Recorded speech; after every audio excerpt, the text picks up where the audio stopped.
What is up, everybody? Welcome back to NFL Fever 2003 Random Rosters, returning for week number 2. My name is Sean, and this is a series of posts every single Tuesday. So if you'd like more random rosters where the rosters get randomized due to a fantasy draft, and then we just kind of see what would happen in that season, you can scroll down, subscribe, and ring that bell so that you're notified when I post new videos. Again, every Tuesday. This is season number 3, episode number 42 of this lovely series that I enjoy doing, and hopefully you folks enjoy watching. We're going to do 3 games for you today. We're going to try and lean a little bit more to the NFC this time around because we had a lot of AFC teams represented last week, and we're going to start with the Lions and the Panthers. Then we're going to move on down to the Bills taking on the Vikings, and because we did not see them at home all season last year, we had quite a few 49ers games, but they were always on the road. We're going to give the 49ers their home game nice and early so that we make sure that we go there so at some point in the season. So we're going to check out the Broncos taking on the 49ers. And I will just have to hopefully remember those if that sort of thing changes. Let's check out the Lions taking on the Panthers. You know that we just watch these games. We just enjoy them. I commentate, talk about some stuff. We have a good time, and it's a good time. Welcome on into week number 2. 3 games action, 3 games today for you. Ooh, 2 1-0 teams, perfect. One thing that I do appreciate about Madden is that it has the records on the main screen, so that's helpful. So I can just kind of avoid these are 2 garbage teams. It won't be an issue so much in the beginning of the season while we try to watch a bunch of different teams. Hopefully all the teams through the first 10 weeks or so. But as the season gets later and later, then it's like, okay, I got to keep better track and remembrance of the standings and who I'm looking for. Think about wearing track shoes when they line up to cover him. Thanks, Ron. Captains are at midfield. Welcome to Carolina for the Panthers, a battle of silver helmets. Cat on cat, Lion versus Panther. Who wins? Let's find out together. 3 games of action, like I said. The first video, I think, ended up being 2 hours and 45 minutes or so. I don't remember. I can look at it, though. Let's see. NFL Fever 2003. 2003 week 1. How about 240? Which is nice. Playoff format will still be the same. You'll get 4 games every single time for the 3 weeks. I love this series because it's A, fun to do, but B, it always rounds out to 20 weeks per season. So that's exciting with when you add in the playoffs. What I'd like to do, and this is kind of a new thought that I've had.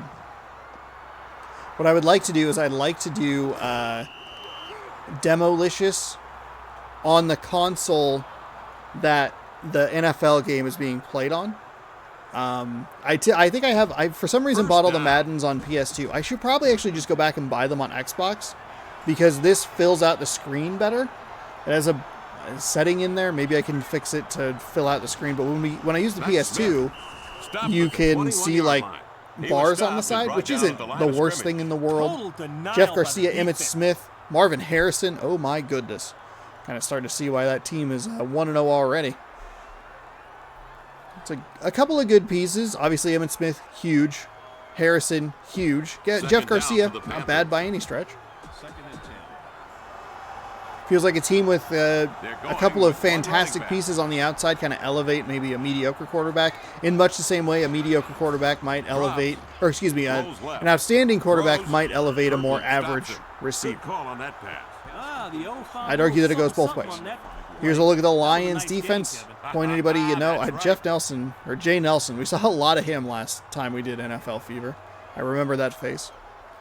We'll have one more NFL Fever season in 2004, 2005. Third down. So we'll be back in this game one last time. Or 2003, 2004. I apologize. 2003, 2004. But, yeah.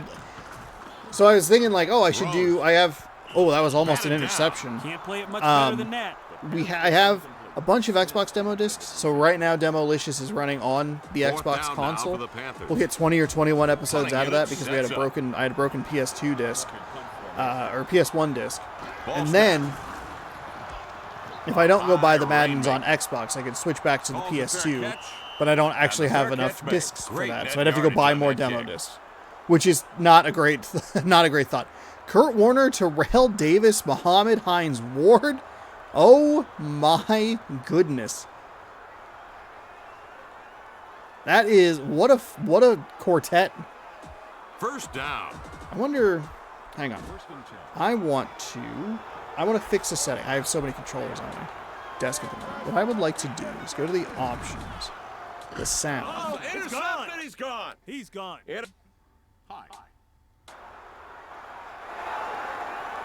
Do that. And that. And then we're going to pull the commentators down just a little bit. Nobody around him except for his own blockers. A convoy into the end zone. I'm going to go right there. Stadium announcer low, music off. Bump the master volume just a smidge, which actually means I'm going to take that down a notch. Hopefully that saves. Options. Sound. Ah, perfect. Okay. I want more crowd noise than the other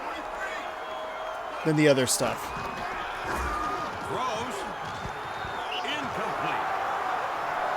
Oh, that looks nice. That looks nice. That's where I want to see it, right in that yellow zone. Darren Sharper. Green Bay Packer. Here we go. I did see it's kind of hard to find like demo disc lots for PlayStation. There was one that was like a really good amount of them for like $250. I was like, oh boy, that's bad. That's bad.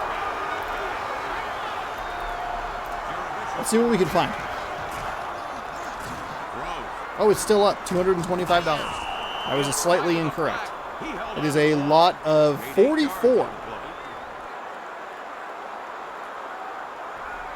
Which, to be fair, is 2 full seasons of 20 episodes of Demolicious.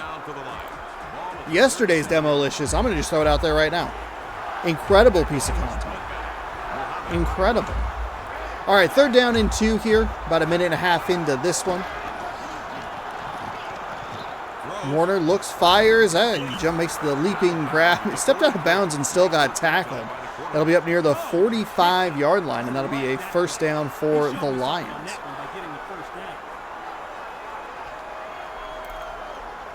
It's a lot of PlayStation 1 demo discs.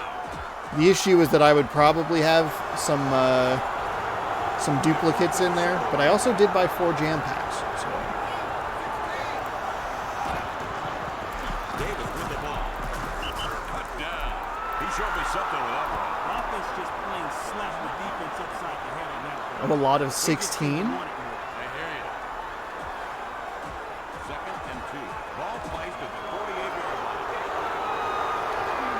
One's got 11.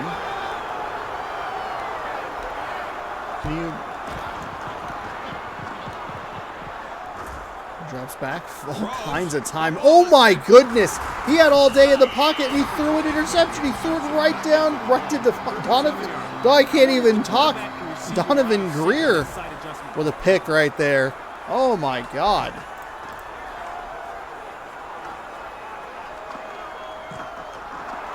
The same disc.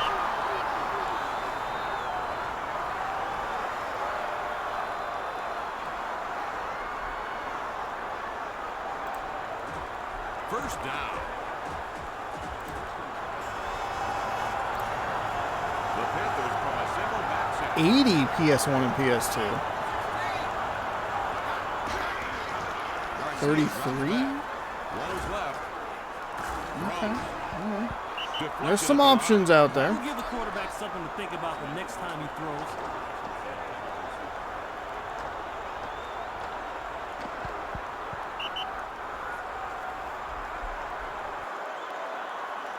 Second down. Second down and 10 here for the Carolina Panthers.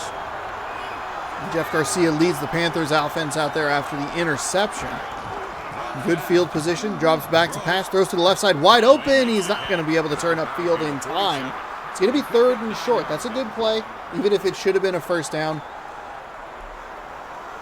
Not seeing a ton of improvement so far between last year's game and this year's game. Third down now. Of course, I am just watching it, so I don't know how it like feels or anything, but doesn't seem to have like the improvements I'm looking for are the decision-making abilities and the clock management situations. That's what I want to see. There's a nice throw to the outside, right around midfield. That'll be a first down. Nice conversion there by Jeff Garcia on a a third down and 1. It'll be 1st and 10 for the Panthers. Oh, yeah, write the games down. First down. Oops, that's not.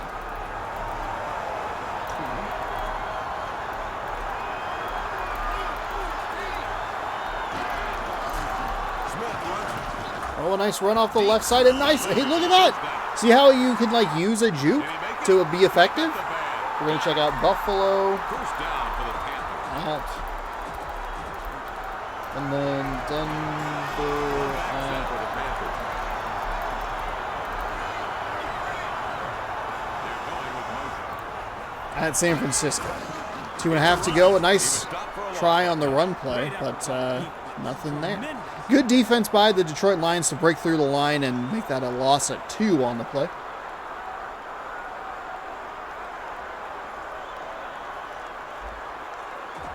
Second down. Ball marked at the 42. Going from the out. I was debating tinkering around with the custom camera to see if I could find something that worked, but I did not do that. I had like the idea, and then I just didn't do it, and I had a bunch of other stuff to do, so. Nice spin move there, kind of, and that'll do that. That was not a great play there. Third down and 18. They had a 1st and 10 after a really nice play. The negative run, another negative run. Now it's an easy passing situation for the defense. They're going to rush 4. He'll throw to the right. He'll find a receiver up to the 30, up past the 20, and inside the red zone. Big conversion on a 3rd and 18. If you're a defense, you cannot give those plays up at all.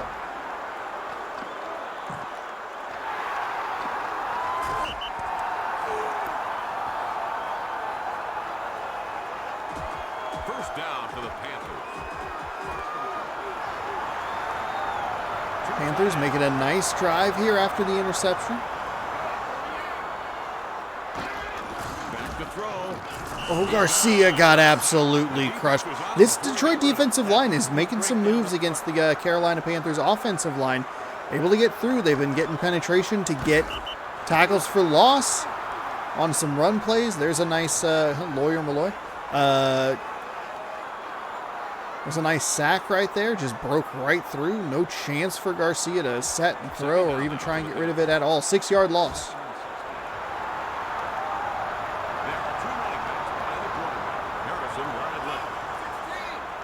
Oh, also the punting is very weird in this game. Like where it should be a field goal, it's a punt.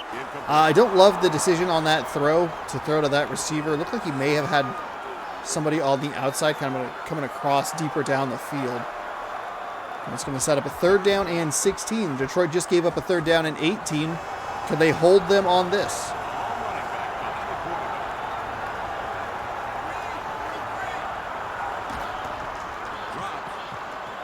Dropping. Fires off his hands. Incomplete. Another little check down throw. Don't love the decision there, but probably a safer bet than hucking it deep down the field. Carolina, a good opportunity to come away with 3 points here, but you never know with this game. The punting zone is very weird sometimes. Kick is up, and it is well good. Martin Gramatica puts the Panthers on the board first. We have a 3-0 game, home team. Look at that awful play chart. Like really nice run and then 2 really bad runs and then a really nice pass, and it's just, oh boy, a sack, an incomplete, 2 incomplete passes. All right, field goal it is, I guess.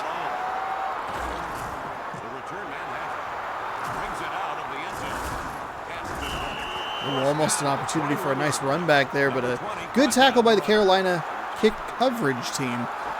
Looked like there was a hole opening up to the running or the returner's right.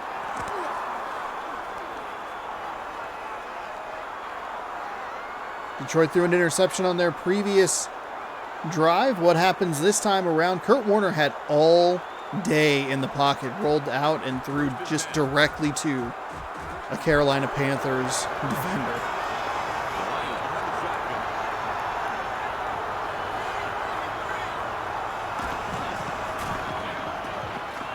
Kurt Warner trying to run, making some moves, gets a yard, maybe two. It'll be second down. I don't know if that was a designed quarterback draw or he just tried, like, immediately decided he didn't like what he saw. At the end of the first quarter, the score We've hit the end of quarter number 1 in the Battle of the Cats.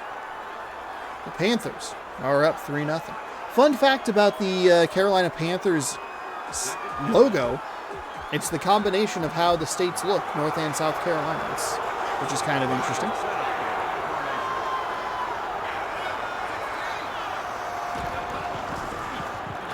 Play action pass. Warner rolls to his left.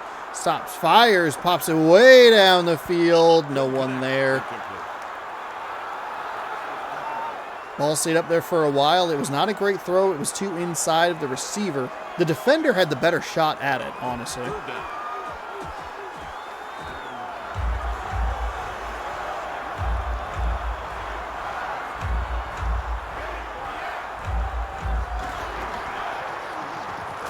Warner drops back, looking, fires to the left into double coverage, but somehow finds a receiver.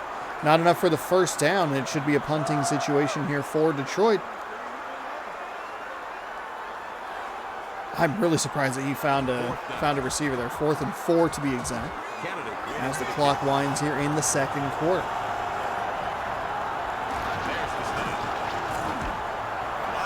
We get 20 more weeks of. Should that have been a blocked punt?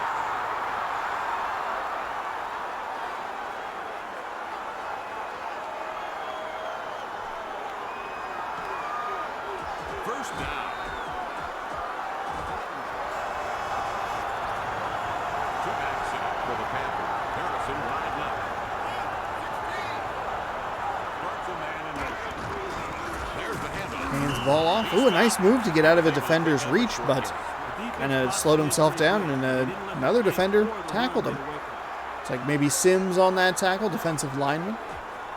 Brings up second down and 7, but still a nice gain on a first down, 3 yards. You just do that 3 times, and you're looking at a punting situation. Garcia, he's going to run to the left, does a juke move. You got to break that further outside. You got to just take the angle. You gave him the opportunity. Garcia with a nice decision to run there, but took a step to his right, straightened up the field, and again, the number 60 in on the play, it would seem. I don't know. I assumed that they would show players that were involved in the play. Who knows, though? 4 yards on that one. Should have been a lot more. Split back set. They're going to hand the ball off right up the middle. That'll give them an easy first down. I am a little surprised at how open that gap was for him to get through there.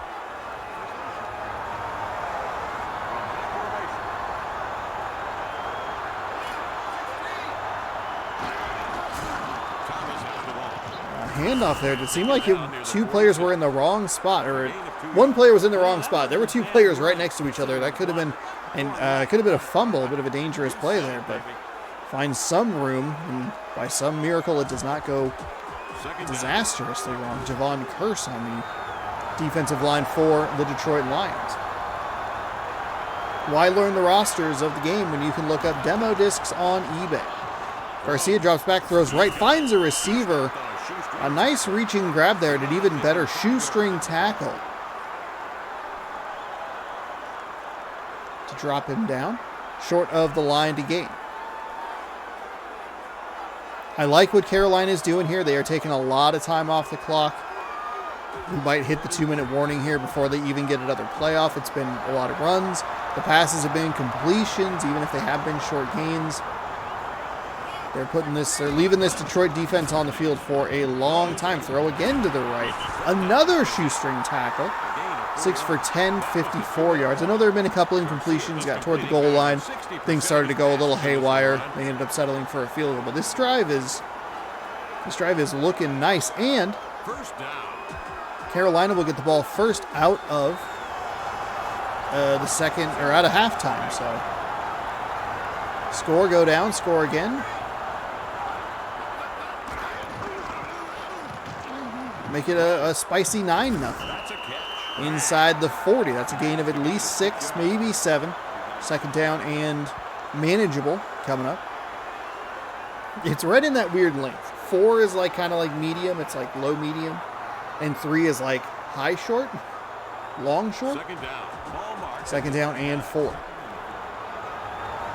At this point, maybe you would want to see the Panthers use some form of hurry-up offense. Any sort of like awareness of the time. Garcia finds a receiver. He's wide open inside the 10-5. Touchdown. Tony McGee. 2 receptions, 42 yards, and obviously the touchdown right there. That was probably a large chunk of those 42 yards. What do you mean? Oh, wow. Matrix cam.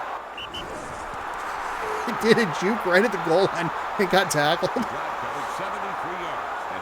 There you go. Run, and then some nice throws. Garcia with a couple like on back-to-back plays. Second and like 7, and then a 3rd and 2. Just a little out. Just got him enough room to get the ball before he got tackled. Back-to-back plays. Kick is up. The kick is good. And we are looking at a 10-0 Carolina lead. 1:21 to go here, second quarter. Obviously a lot of time for Detroit. 3 timeouts. There goes the ball. They can at least get on the board, get a field goal.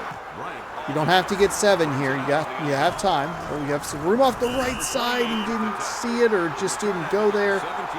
Maybe he was trying to, but kind of looked like he ran into his own player. That camera is so hard to look at the way it does that. It's way too zoomed in.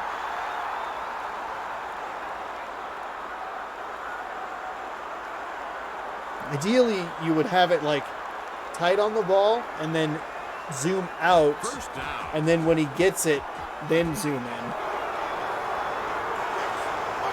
At least that's how I would like to look at it. It's really difficult when it's just everything's the same zoom level. Threw right before he got hit, finds a nice gain. Second down and short, second about 2. Timeout.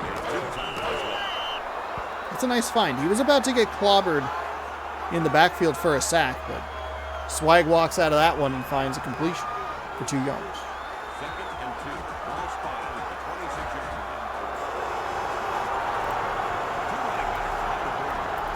line. Flag on the play, and the officials will make the call. False start against the offense.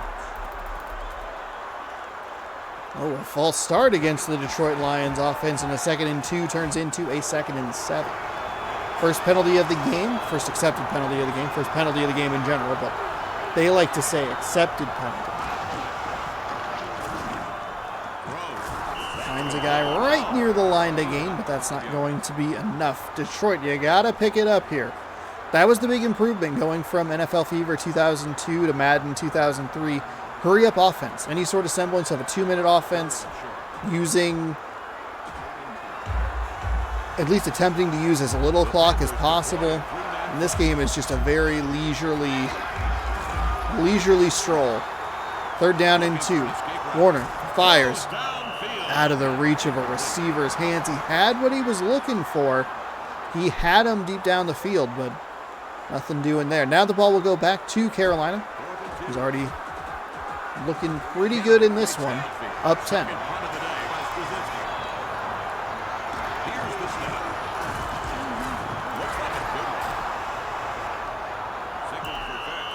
There's a fair catch inside the 25. And that'll be 1st and 10 for the Panthers.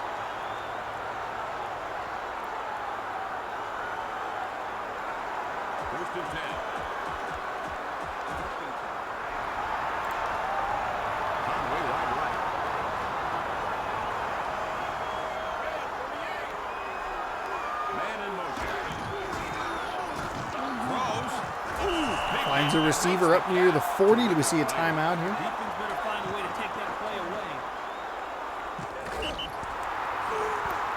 Marvin Harrison. Nice reception there. This game is such a leisurely stroll. Just a, hey, we'll get there. 15 seconds and counting. 3 timeouts for this Carolina Panthers team. And they are just electing to not use any of them.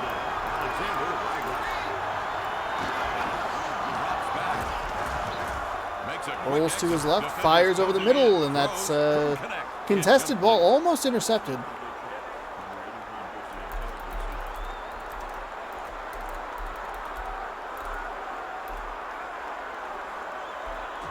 Second and 10.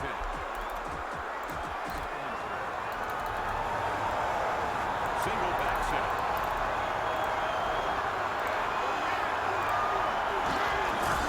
It's a handoff.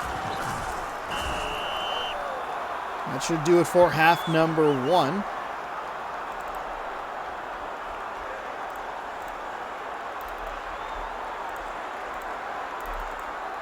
At the end of the first half, the score is the Panthers 10-0. A lot of Carolina in this one. You'll see the stats here for just a moment. And you'll be able to see how dominant Carolina has been. 7:06 time of possession to 2:54. 133 yards of total offense. It looked like it's a little tricky to catch. They don't hold those stats on there for long. Kick is deep, and this is where things get a little... Oh, Carolina had the ball first? Whoops, my bad. That's on me. If they can get points on this drive, it'll give them all kinds of confidence. All right, Detroit really missed an opportunity. I forgot that they had the ball and they punted it away. I was so focused on the interception, I just...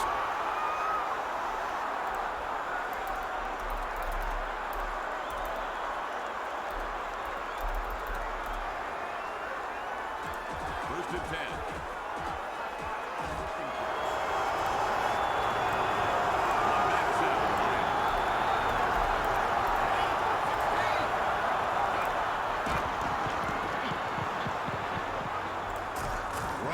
Warner drops back, finds a receiver at the 25-yard line. He'll fall forward for maybe an extra yard. Second down and short.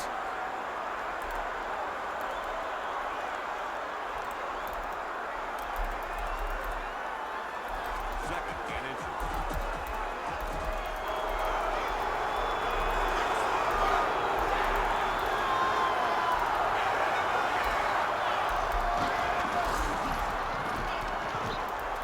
Throws. That one is incomplete.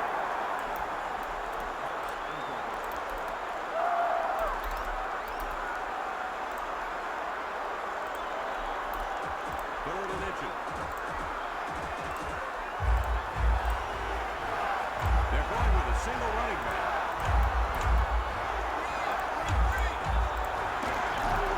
Drops back. Throws. That's complete. Taken down at the 33-yard line. Sharper goes to tackles. Good solid game. Just a nice job of throwing it and catching it by the offense. First and 10.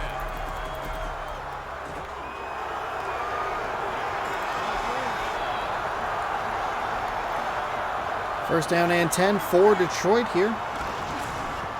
The 34-yard line. Warner drops, fires to the left side, tipped off the hands and incomplete. Did a good job to battle for the ball on that one, get back inside the defender. As that could have been an easy pick for this Carolina Panthers defense a second time.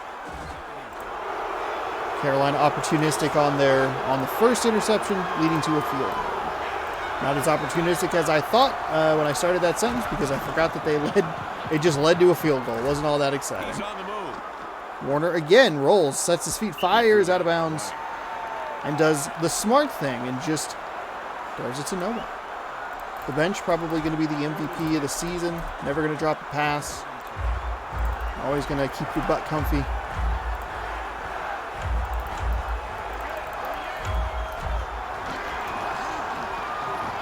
Warner drops back. Looks like a little safety blitz off the left side. And that is a terrible throw. Excellent defense right there. Read that route perfectly. The Lions will kick the ball away. Dan Straczynski is going to come out and punt this one away with 3.5 to go in quarter number 3. Nobody really back to help him at the 21-yard line. We'll see where he wants to go. Just forward, right about the 30. He didn't get much on that return.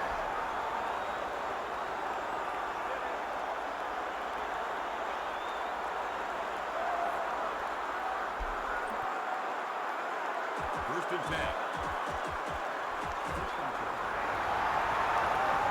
As Carolina Panthers offense comes out for their first possession of the second half.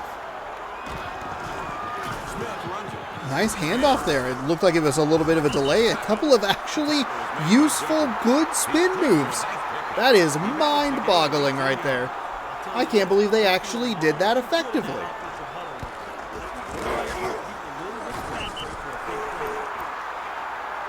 They'll be up near midfield.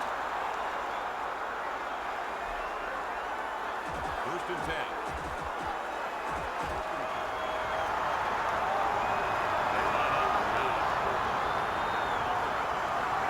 First and 10 from the 48. I formation for Carolina. They'll hand the ball off again. He ran right into a defender. Just immediately just magnetized to that man and said, "I'd like you to tackle me." Somehow found a couple of yards. Second down and 6-ish. Second and 6.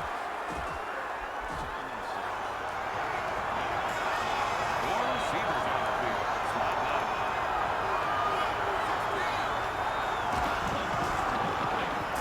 Throws. Incomplete.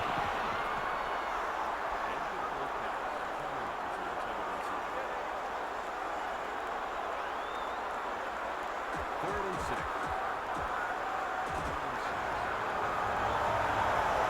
Split back behind the quarterback. Garcia drops back. Throws. Oh, that was an interception. He had it in his hands. Nice to have the interception. I thought it was weird that he stood there, but he had a plan. He was a man with a plan out there. If he misses that, that is free and clear for a touchdown. Ken Walter coming out. His first punt went 44 yards. He's going to go all the way, and Detroit is going to make this interesting with an encroachment penalty. 4th and inches on the Detroit 42. Do they go for it? No, they don't, because they're scared. That's... Well, why'd you accept the penalty then?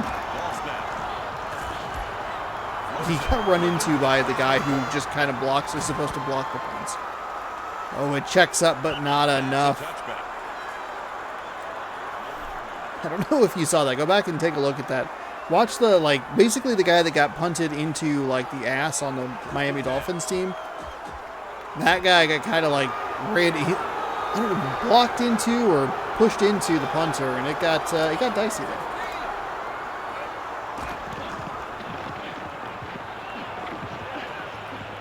Kurt Warner rolls it.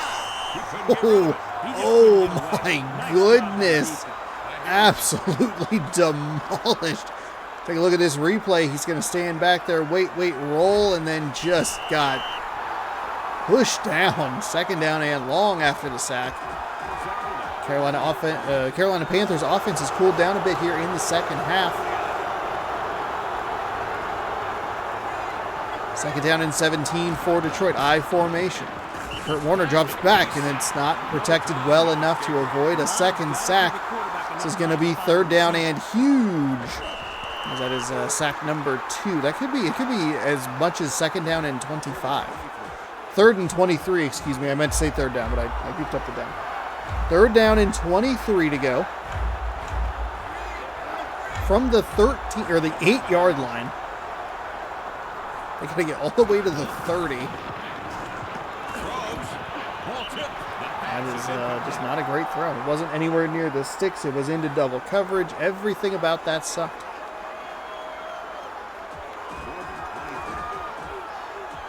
Kennedy ready to receive the ball. Straczynski averaging over 40 yards per kick today. Kick is away. A nice block there by the Detroit guy to make sure that the punter had time to get the ball away. I don't think we've ever seen a blocked punt in any of the games. We saw a miracle kick return in week 1 of Madden 2003 for the Seattle Seahawks.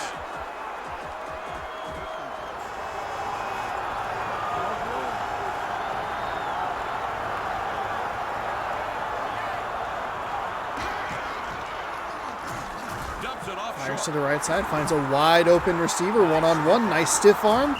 Breaks a couple of tackles and rumbles his way down near the 35-yard line. 1st and 10, Carolina. I love this find by Garcia. He had easily enough room for the first down, made a man miss and got a few extra yards. It's an easy check down route. Even if you don't get the first down, just get some positive yards on 1st and 10. Set yourself up for success in the future. 50 seconds to go. The Panthers from a single back set. This is a 10-0 lead that feels like a 30-0 lead because of Detroit's inability to really move the ball. Drops back, fires. Pass deflected. I love seeing the defense compete on a pass play like that. They're not supposed to make Detroit it has tried to catch up a little bit in time of possession. That was another opportunity for them to get a turnover, get this ball game going in their favor a little bit, and just dropped. 2nd down and 10 from the 36. This might be too wide or too long for the field goal team. Probably not in real life, but in this game for whatever reason. Garcia drops back, rolls to his left, stops, pops, fires off his back foot. That is tipped and incomplete. Why are you guys not going for the pick? They're not going to give him anything easy. You don't really want to give up a field goal in this scenario. Don't need to score 2 touchdowns. Need to score 1 field goal, 1 touchdown. Because with the way you're playing, that still feels like it's a little too much.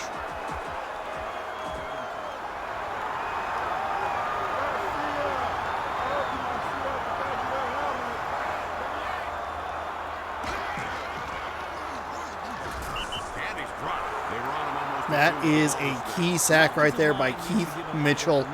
Right outside linebacker. Perfect call by the defense. That's going to push them well outside of field goal range. Garcia tried to roll to his left, but just found a defender instead. Took a long time to get up. He's just staring. Nice. Nice. Very nice.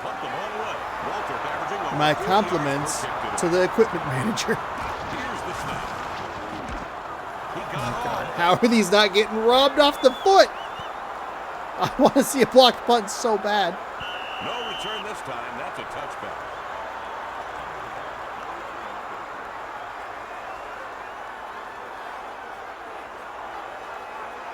We are through 3 quarters now. In this We are through 3. 10-0 Carolina over Detroit.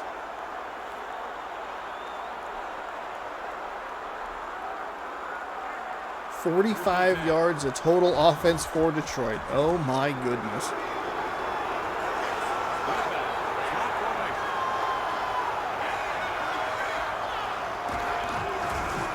Pitch to the left side. A penalty marker is thrown. We're going to see a hold. This is going to be a hold. Oh my goodness. Detroit cannot get out of their own way. I think that's the other thing to keep an eye on in this game is the pitches and the tosses. They were almost completely useless in the previous version of this game. We'll see if they're any better in this one. That would be a big area of improvement. You kidding me? You got to make the offense work for them now. Warner with a nice throw. I know it's double coverage out there. It's a good defensive play, but he kind of has what he wants. Receiver's a couple of steps ahead. Maybe a little more outside to get away from that defender and see if he can drop it in that way. Unfortunately, it is an incomplete pass. 2nd down and 20, just inside or just starting, I should say, the 4th quarter. I appreciate that the play clock is up in the top right as well. That's into triple coverage. That's a terrible throw. That's a terrible throw, a horrible decision, and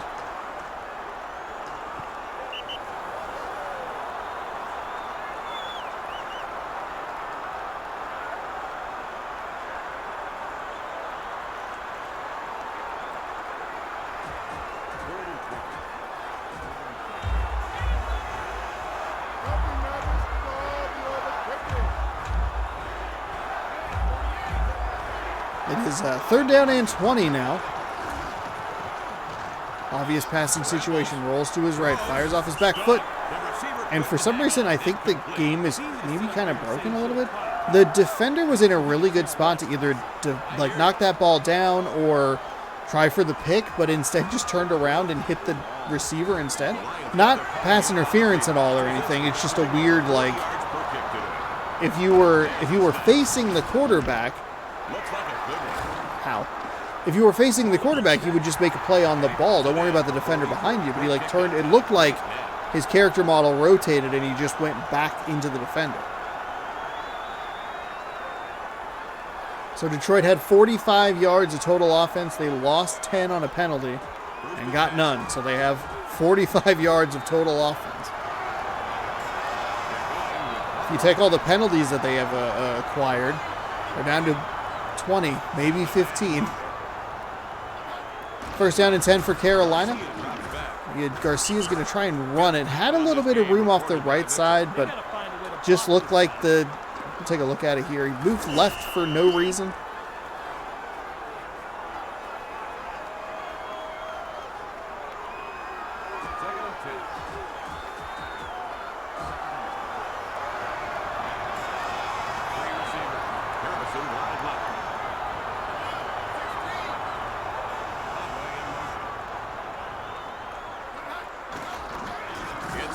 Pitch to the left side. A nice block on the outside. Okay, so it looks a little bit better. Those are more effective already because they got 12 yards in one play, whereas most of them were not that good at all last season. They probably got 12 yards total through the 100 games or whatever we watched. We didn't watch 100 games, but we watched a lot. 20 times 4, 80. 80 games. We watched 63 in Madden. We'll watch another 63 this time.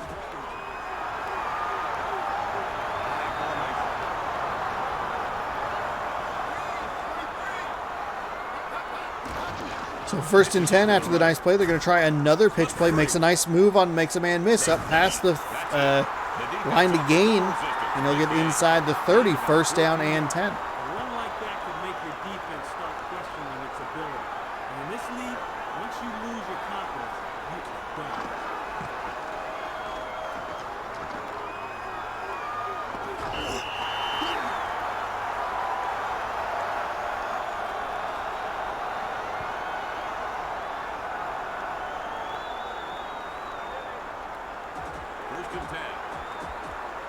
Carolina maybe content to just kind of run out the clock here.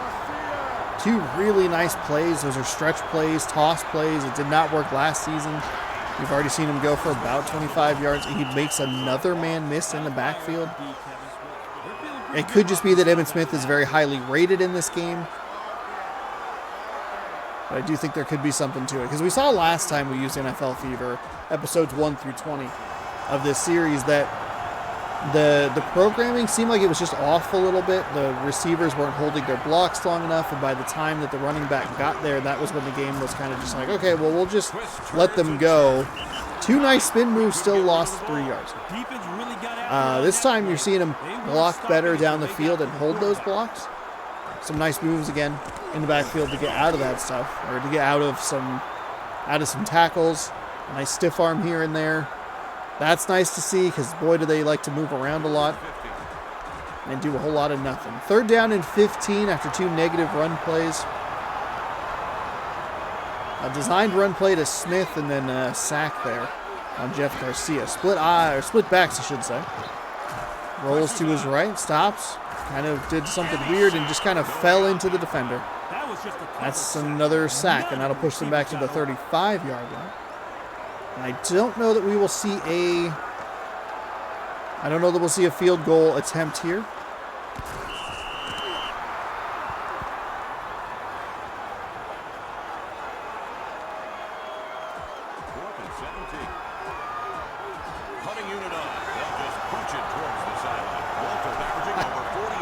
It doesn't make any sense.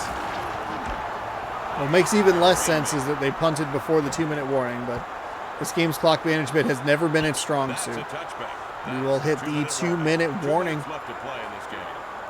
The Lions will get the ball first and 10 from the 20-yard line. In a battle of 1-0 teams as coming to a close.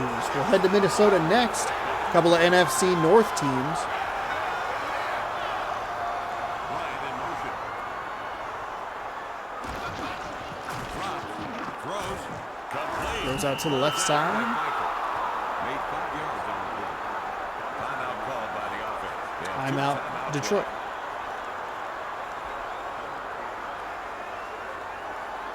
Second and 5.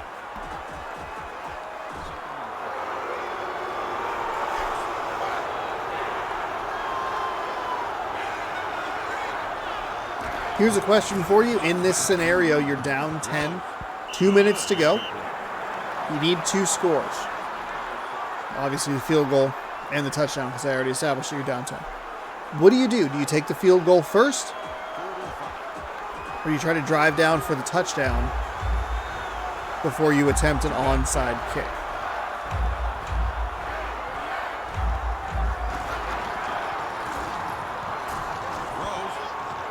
Tipped and incomplete. I'm kind of partial to the field goal route.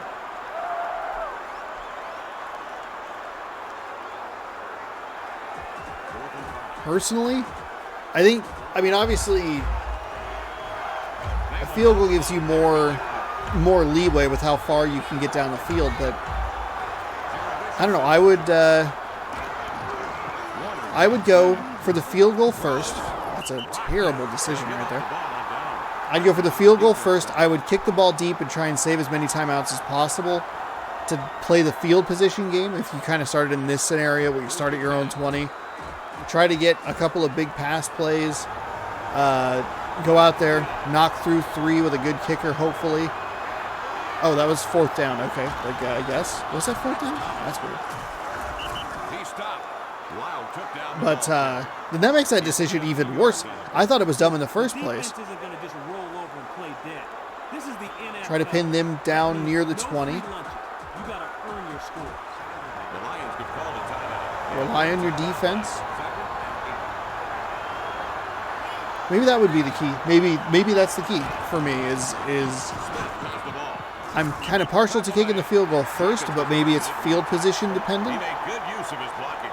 He managed a gain of 10 yards. That's the kind of run that makes the defense wonder why they're even. They're taking timeouts like they can still win this game. That is a 1st and 10 for Carolina. A dominant game. It's only 10-0 on the scoreboard, but Detroit never really threatened at all. We saw this pretty frequently in 11-yard line. the March Mascot Madness or September Mascot Madness tournaments that I did, Fifth tackle of where the game a recorded by team Lyle. doesn't have the biggest lead on the scoreboard, but it is just so dominant. Like, they led for 10 the entire game. They led for 8 the whole game, but they just, every time the other team tried to answer, they responded well or like the same or better. And it's just like no one's getting close. And that's what we have here, a dominant 10-point victory from Carolina. Probably should be more, but this game also makes very bizarre decisions about field goals versus punts. We saw 4th and inches that most teams would probably go for in this day and age. They punted the ball away and accepted the penalty, which doesn't make a whole lot of sense. There's the pitch. Pitch to the right side, well blocked, a spin move, another spin move. We're going to get a touchdown. 81 yards on the ground for Emmitt Smith. First rushing touchdown. A terrific game for him. 2 very nice spin moves. A 3rd just for show. The drive covered 25 yards. And it's just a run, touchdown. And that's all you have to do. That's how easy it is, folks. Run. Run it some more. The Panthers Touchdown. get the point after touchdown. The snap. The kick is up. The kick is good.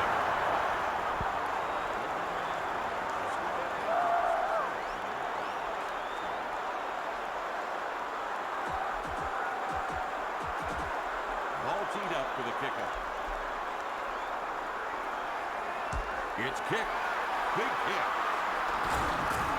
He's got it. 5 yards deep. He'll run it out up to the 15, and the 19-yard line is where he will be stopped.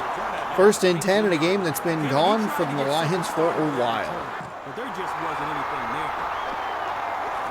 The Lions had their best drive before Kurt Warner rolled out and threw an interception. The easiest pick I have seen in a long time.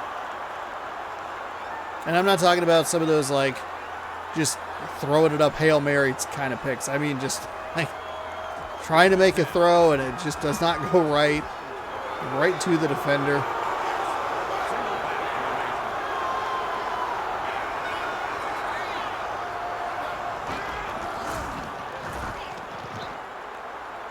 Detroit looking, firing, has a man, it's caught, tripped up at the 40. Where was that? I mean, that's like their entire offense right there. They doubled their yards on that play. That's a nice throw, tight spiral, right in the bucket. That's a nice play for Detroit. It is unfortunately way too little, way too late. Detroit is a pretty stacked team. I would not be surprised to see them in contention for a division title in the NFC North or for a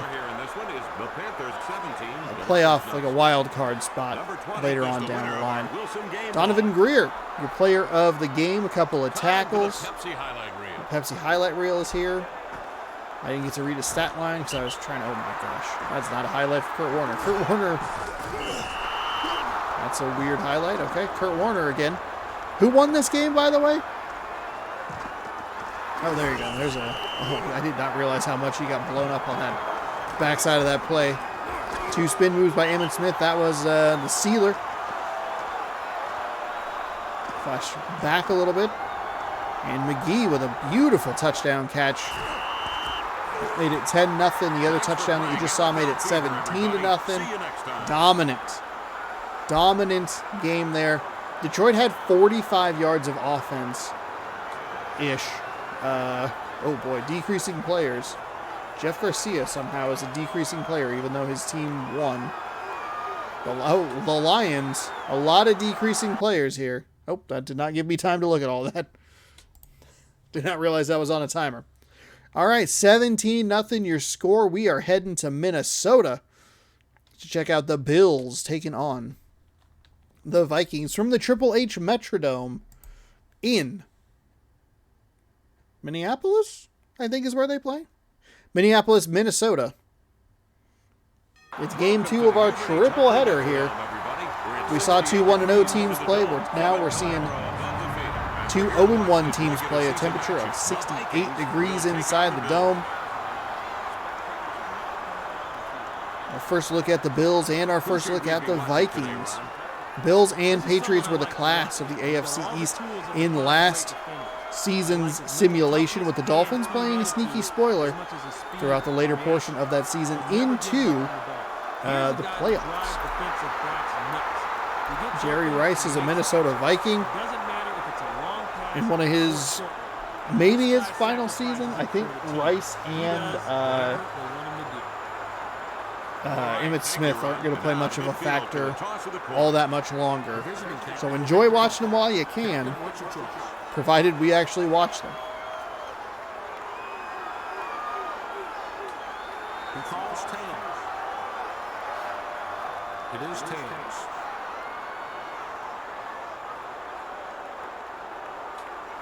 The visiting team won the toss and elects to receive. The ball's teed up. We're ready. Kickoff is left, and we are going to see the Bills on offense first. Kicks it deep. Mitchell secures the ball from the end zone. In the end zone, he'll get up to the 20. Fumble, and Buffalo picks it up. I thought that was going to be a turnover right off the bat. I mean, I don't know how Minnesota did not come up with this ball. Maybe we'll get a better look at it on the replay. He got hit, and the just impeccable timing there.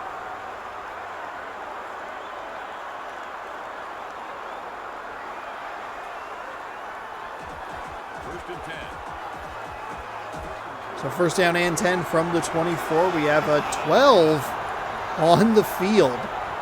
We have a number 12 on the field for an AFC East team. Pitch to the left. A nice, ooh, a beautiful tackle. I was going to say, it looked like it was going to be a nice run there, but just got tripped up. Oh, it's Chris Chandler. It's Chris Chandler.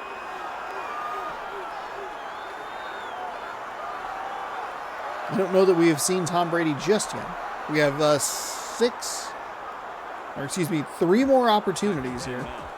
Minnesota, Denver, San Francisco later on today. Obviously a lot of other teams as well. Provided he does not get injured. I'm not wishing an injury on anybody at all, but... Oh my gosh, wide open on the right side. One man to beat, and he just kind of runs into it. If that looks familiar, you might be thinking of the previous Packers playoff game where Aaron Jones was running freely down the sideline, and for some reason he ran right into a defender for absolutely no reason. Green Bay would go on to lose that game. Anybody interesting? John Lynch, interesting pick on the defense. Fred Smoot. The Green Bay Packer there, Dotson.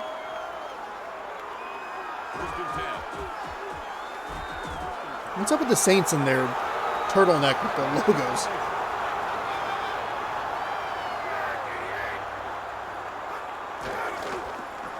Smith with the ball. Tackled for a loss. The guys on defense, that play is going to look even sweeter when they see it on film.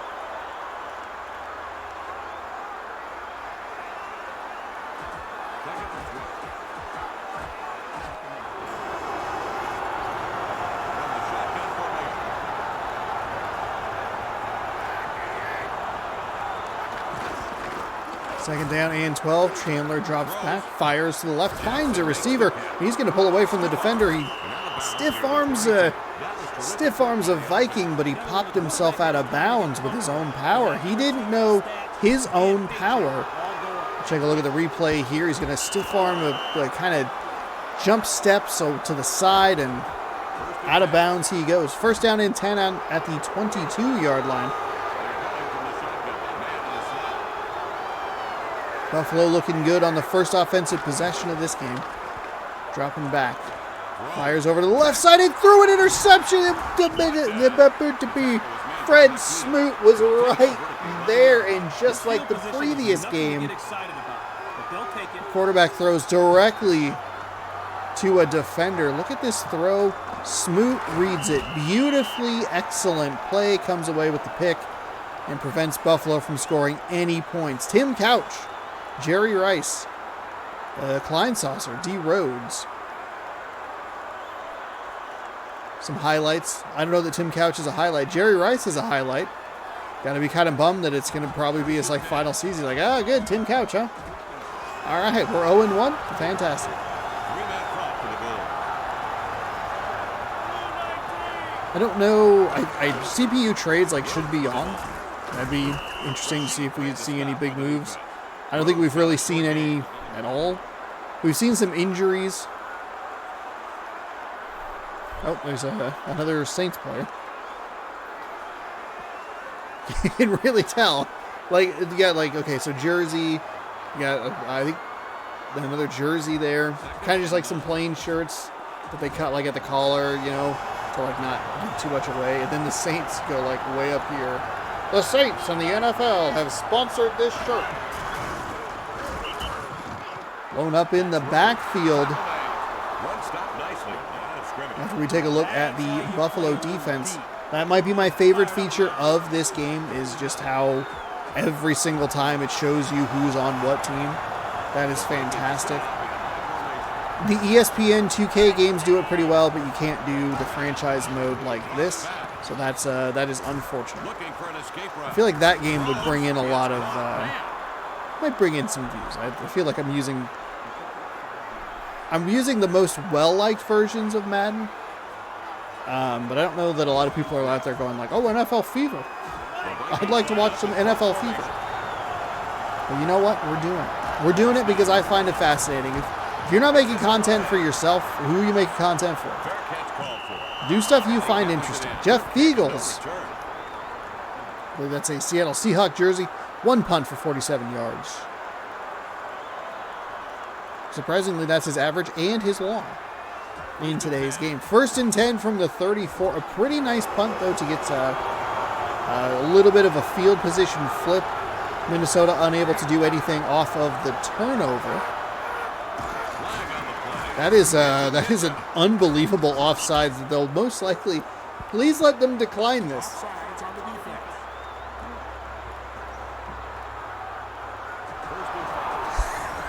He accepted it. Why would you not just take 2nd and 2? If they gain 3 yards, but not 5 yards. Okay, so that would have been a first down. Would have been a first down. It is 2nd down and 2. Maybe 2nd and 1. 2nd down and 2. This is fascinating. Why did they accept that penalty?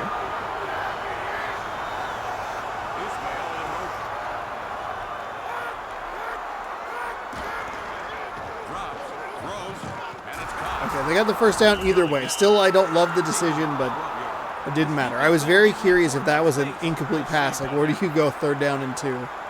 And then if you have to punt the ball away, then you made a goof. They had 3 yards on the 1st and 5. That's a first down if it were 2nd and 2.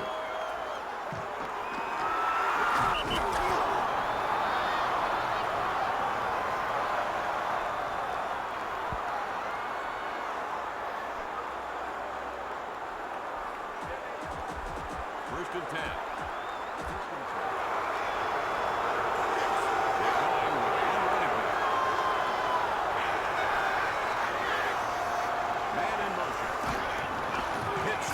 Pitch to the right side, finds some nice room there, and it's a much better blocking system on the outside.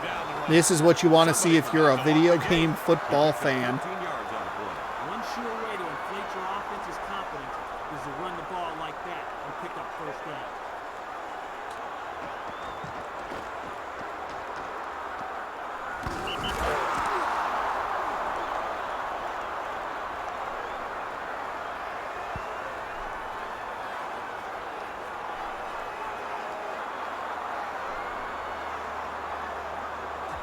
First and 10. 23 seconds to go here in quarter number 1.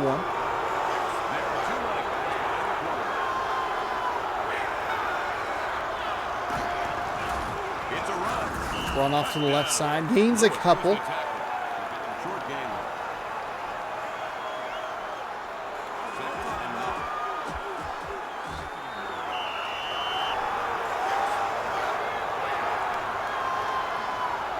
Second down and 9. You need to give them a couple. They gave them 1. End of the first quarter, a scoreless bout here in Minnesota. Buffalo and Minnesota winless on the season, scoreless in quarter number 1. Buffalo probably should be up by about 45. Absolutely crushing it.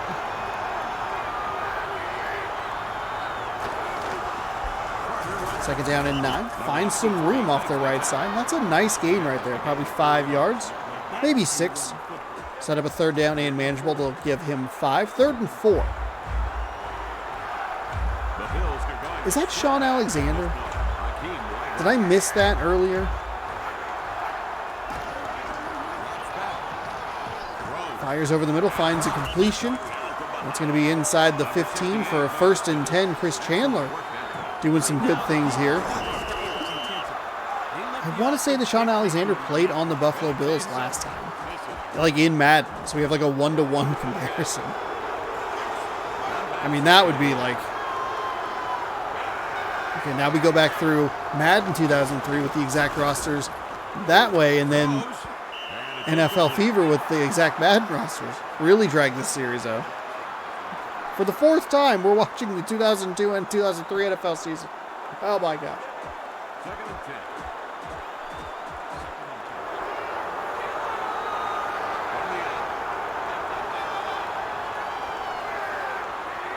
4:12 to go here, second quarter, 2nd down and 10, offset high, a handoff.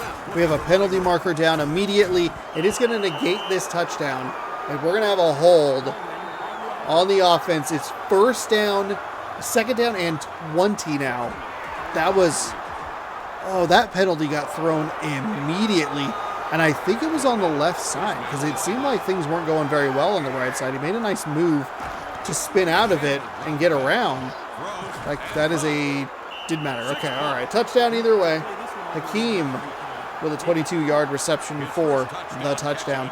So it costs the running back a score, but it does not cost the Buffalo Bills a score. As the cameraman, that slowed down at a weird time.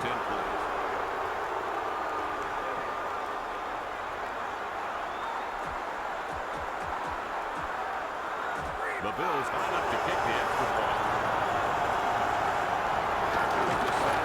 The attempt is up. That kick is good.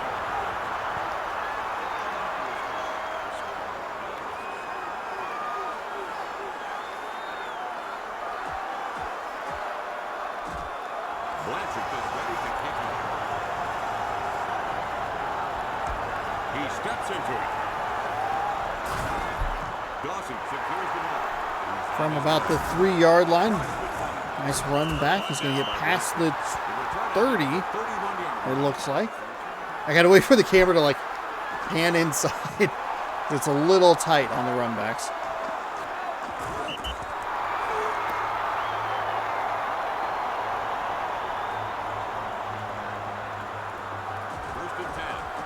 First down and 10.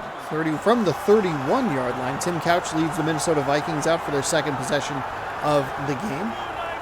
Surprised that they gave it the 31. It looks like it's on the 32, but whatever. Tim Couch drops back, fires over the middle, or fires to the right side. Over the middle, whatever. To the right side of the, over the middle portion of the field, maybe. Medium gain there. How does Minnesota respond?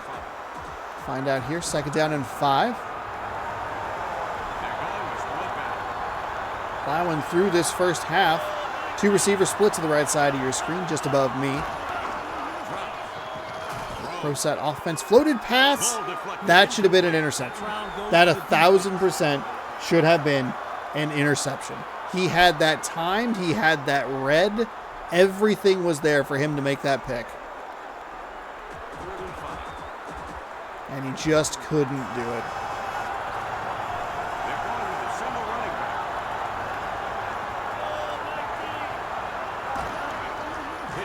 Pitch to the right side. Oh, it's a reverse, but it's not blocked well enough to get the ball back around the left side of the line. Did not look like it was going to go very well after the first handoff. And then it got somehow even. Oh, Jeff Eagles. Went in there to scare you. He's like, Happy Halloween! Jeff, it's early. It's early. We're good. It's only like October 4th.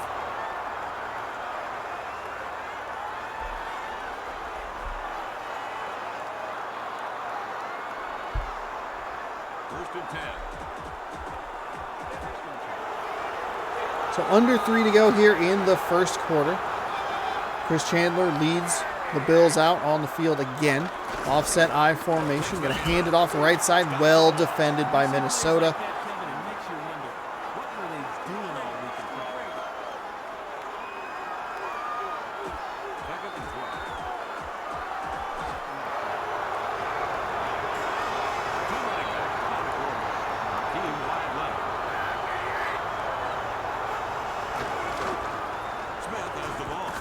Oh, a fumble! A second fumble committed by the Buffalo Bills, but it's not able to result in a turnover for the Vikings.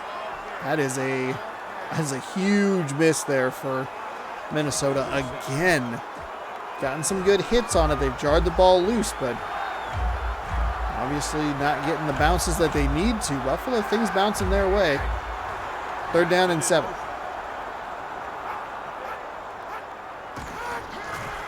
Snaps the ball with 2:02 to go. Deep throw down the middle. If he catches it, he's gone. Touchdown, Bills, 10-5. Hakeem again, 2 receptions, 99 yards, 2 touchdowns. He's doing, kind of looked like he was doing a little, like some Spider-Man hands. 2 minutes left in the first half. He really likes it. Fly. Is that what he does? Fly. Go, go, spider. Webs or whatever. The drive covered 81 yards and it took 3 plays. Wow. Hakeem, when he gets the ball, he scores touchdowns. It's that simple. 13-0 now. It's about 4 times the Minnesota offense all in one play right there. There's the snap. Picks up. I'm a little surprised to see that the Buffalo Bills are 0-1. Chris Chandler, not a bad quarterback by any means. Did lead the Falcons to a Super Bowl over this in this very stadium, actually, in 1998-99 season. Vikings were 15-1. Morton Anderson missed a super makeable field goal. He's on the move. It was on the Heartbreak Hotel for the Vikings as the Atlanta Falcons went on to lose to the Denver Broncos. Second straight for Denver. John Elway retired after that game. They had beaten, that's right, the Green Bay Packers in the previous year. Green Bay now with a shrine to that Super Bowl loss that is bigger than them having anything related to the 70s and 80s. I say it all the time. If Bart Starr did not coach between the years that he coached, Green Bay would skip the 70s and 80s if they could. It's 1968. We won the Super Bowl. It's great. Ah, woohoo. 1993. Brett Favre is here. It's like, oh no. Oh, it's picked off. Hey, interception It's happened picked all off. for The a Bills have key. another chance to How do get you more respond points. when you get back on the Rod field? Woodson with a nice interception. I kind of forgot who was on offense.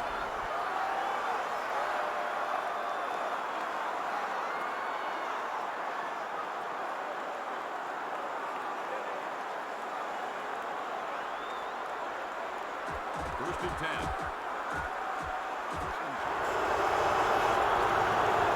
Two-back set for the Bills. Ismail wide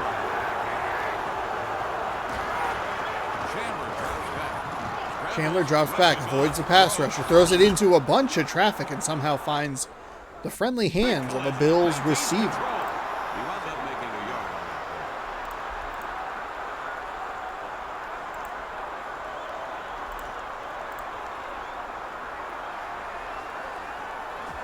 Second and 9. Using shotgun formation. Jackson wide right.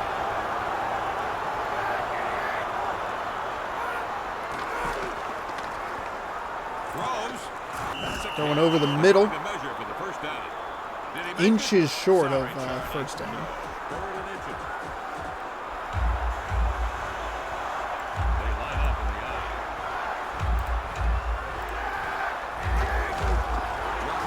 Drops back, fires to the right side. That is into a bunch of traffic. A little surprising to see that is the option that they took there. Considering that, they only needed some inches to go. 4th and inches. Player does the punter. And now they're going to punt, which is always the worst. Here's the snap. Launched up. Punt is away, and that is not even close to checking up. It'll be 1st and 10 for the Vikings from the 20. Scott Player. Wait, is that actually a name? Is his last name actually Player? I feel like we saw him in the last season that we did and made fun of him for it. 1st and 10. So I'd like to apologize. Single back set.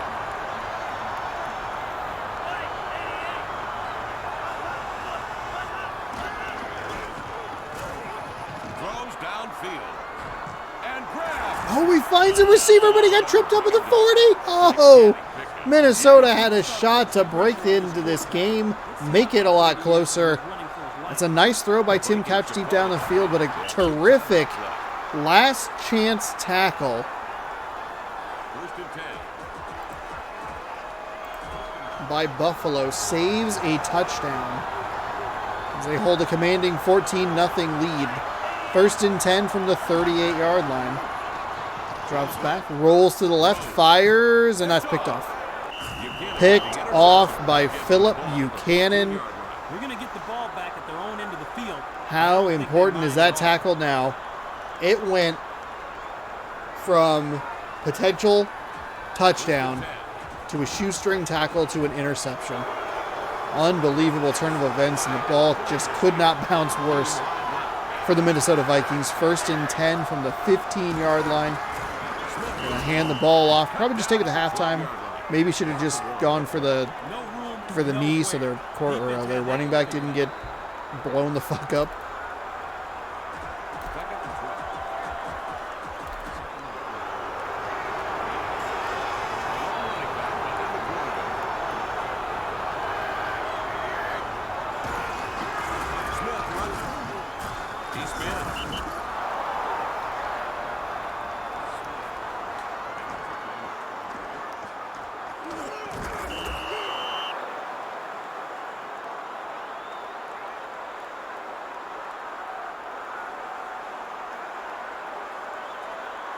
We've reached halftime with the score, the Bills 14, the Vikings nothing.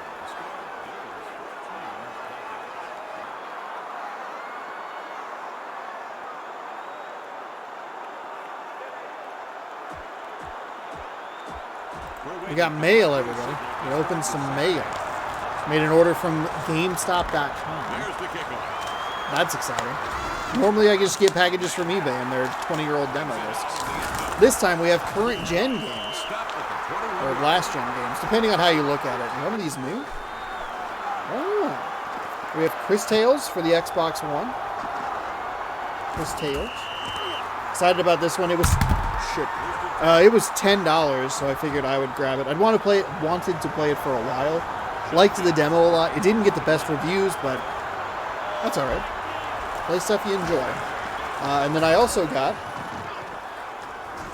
pre-owned copy of A Plague Tale: Innocence, which until very recently was on Xbox Game Pass, but is no longer on Xbox Game Pass.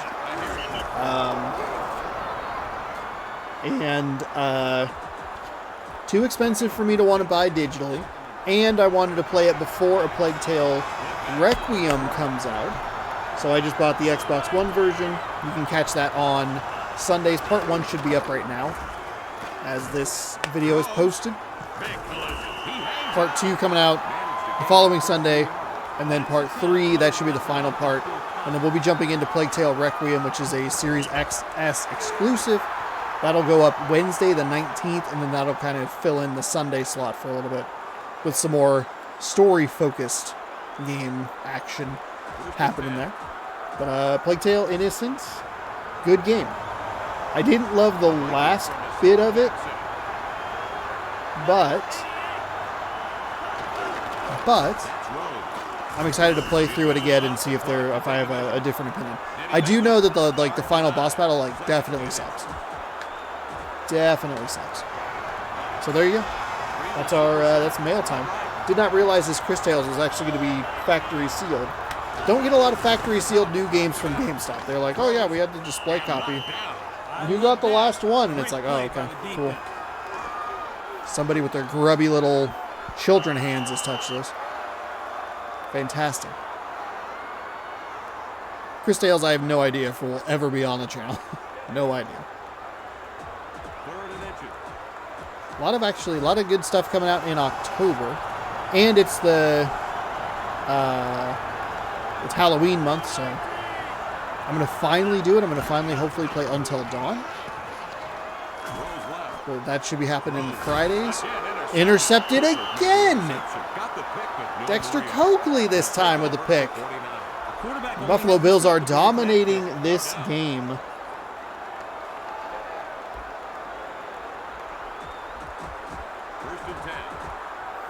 Dominating it on the scoreboard at 14-0, and they are getting every bounce they possibly can. The shoestring tackle, the at least 3 interceptions. Goes to the flat in the left, or on the left side. Gain of about 3.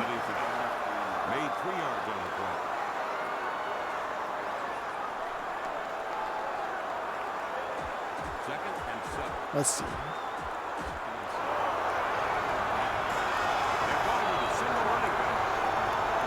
Yeah, October. I was looking at it because I only have 2 slots at the moment for kind of random game, air quotes sort of thing. Most of the stuff is pretty scheduled. Sundays is going to be Plague Tales. Wednesday has 2 slots that are already filled. Well, hang on.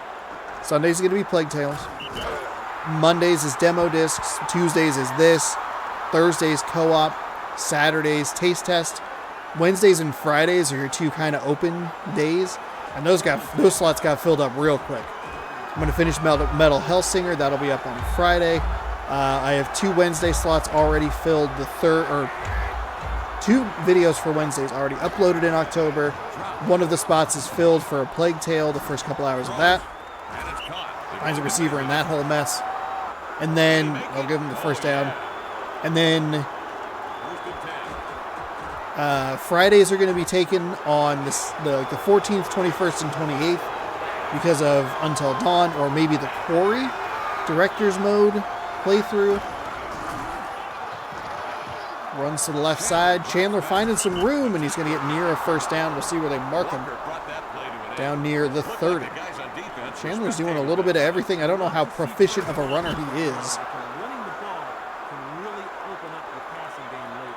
But he found enough there. Monday's going to be Monday the 31st, a Halloween special. And then I think, let's see, the 26th? 26th, I think, is going to be Persona game. Persona 5 going to be on Xbox Series.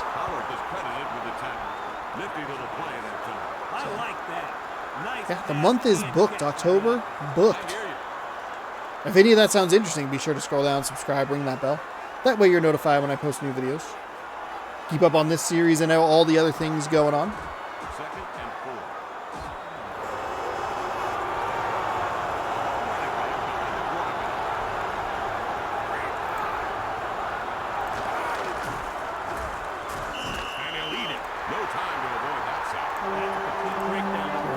Notifications on.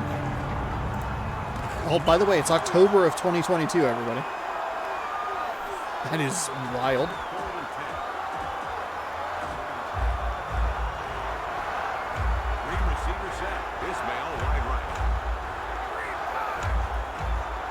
Blowing through this third quarter. Less than a minute to go. Chandler rolls to his left, throws off his back foot, finds a receiver inside the 20. It'll be in the red zone. They'll spot him short. His forward progress was probably far enough, but he came back a little bit. And instead, they're going to have to settle for a field goal on 4th and inches. The kick is up, and the kick is no good. He pushed it wide right. The Bills, what a shocker, kicking a field goal wide right. The camera, what happened right there? 24 seconds to go in the third quarter, and that's the first wrong thing for the Bills. The first thing that's gone wrong for the Bills. I knew that I said it wrong, and I was like, what happened there? Throws, and that's incomplete. Somehow that was an incomplete pass, even though he was wide open and no one was anywhere near him. Second and 10.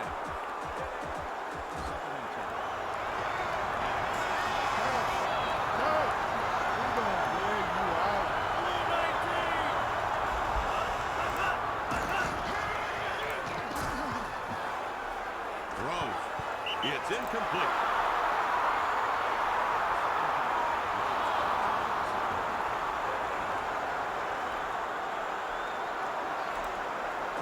Third and 10.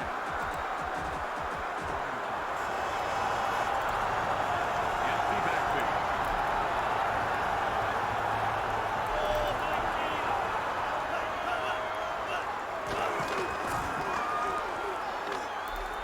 Throws. Tim Couch throws to the left, finds a receiver up near the 35-yard line.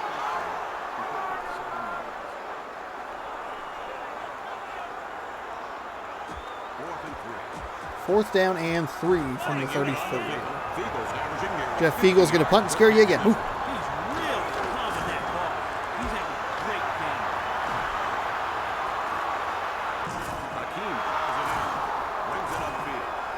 So the missed field goal leads to nothing bad for the Bills except for the missed 3 points. They'll get the ball back as the third quarter winds to a close here.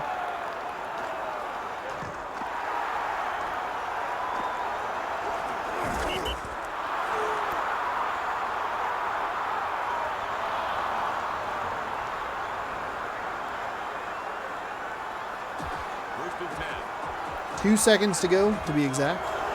First down and 10.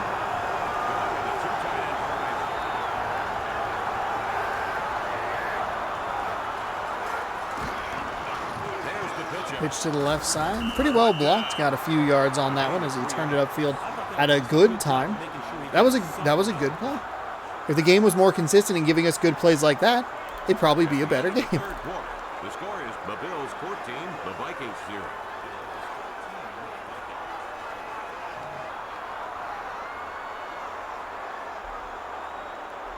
Second and 7.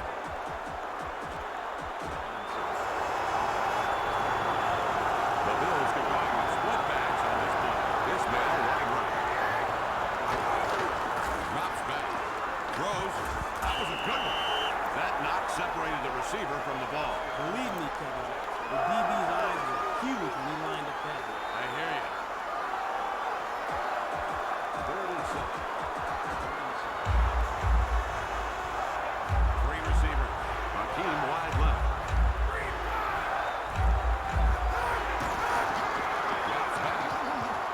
Throws. Throwing over the middle, it's going to be picked. Oh, a positive play for Lassitier. Kwame Lassitier. That'll be an interception for Minnesota. We'll see if they can do anything with it. I don't have high hopes.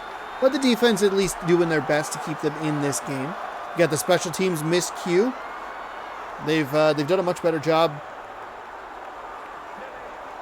holding the Buffalo Bills out of the end zone. Still, only a 2-score game. 4:52, plenty of time to get back into it. Maybe not in this one because it's not great from a clock management perspective, but you never know. First and 10 from the 47. Tim Couch going to hand the ball off. Probably the safest bet at this point. He's thrown about 900 interceptions. That was an effective run for the offense. They did some damage on that play.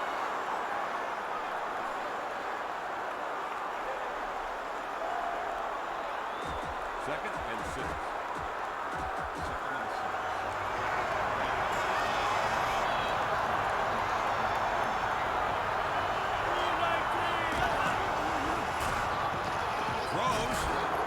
Oh my gosh. Hey, guess what? They put the ball back. Philip Buchanan with his second interception of the game. They put the ball back in Tim Couch's hands, and he rewarded them with a pick. Trying to convince the coach that the only guys open were the defensive guys. That's just the way it is.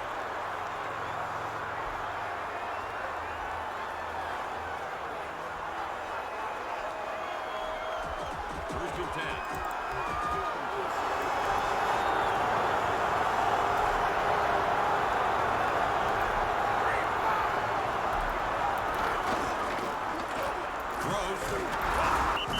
Buffalo going to find some room up the middle, get inside the 40. First down there allowed the offense to keep the defense right where they want it, on the field.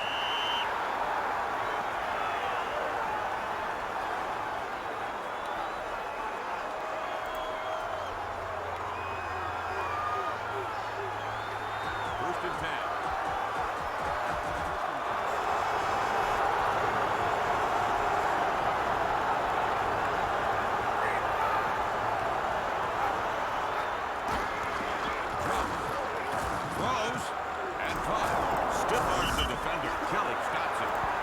Picked up 14 yards on the play. That's a big momentum builder for the offense. Right on.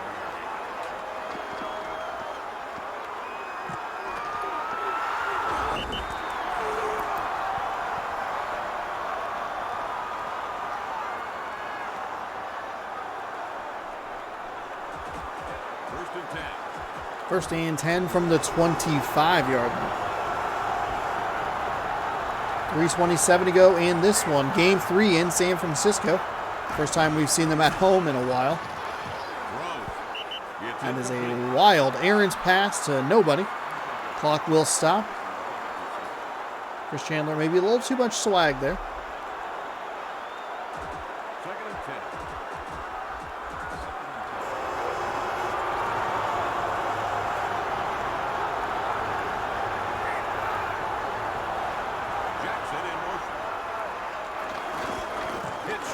Pitch to the left side, well blocked. He's got all kinds of room, turns it upfield a little bit, gets the corner. Poor angling by the Minnesota Vikings defense. They'll somehow rally around him and get enough guys over there to take him down at about the 5-yard line. But that is a nice play here. Oh, Carter, number 37. It was the So it was number 37, but with those like style of armbands. That's what I always think of when I think of Sean Alexander, especially when he played for the Seahawks.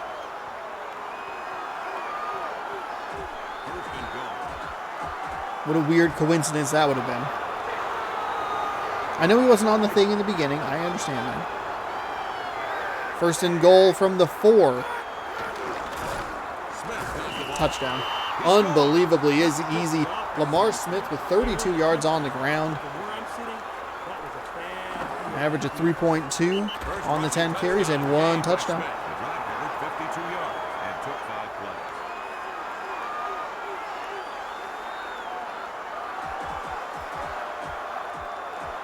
They're going to kick the extra point. Here's the set. It's in the air. And through the uprights. Good. Kick is good.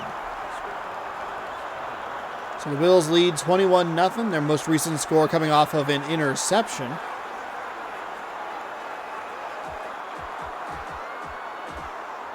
teed up for the kicker.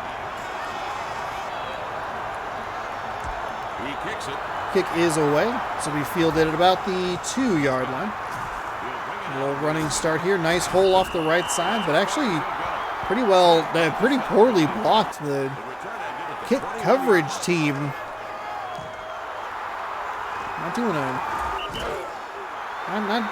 not great by the Minnesota Vikings there. It looked like there was going to be a nice hole off to the right side, but a good little swim move to get off the blocker and get the receiver, or get the returner down.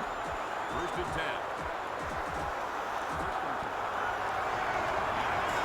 They're going with one running back.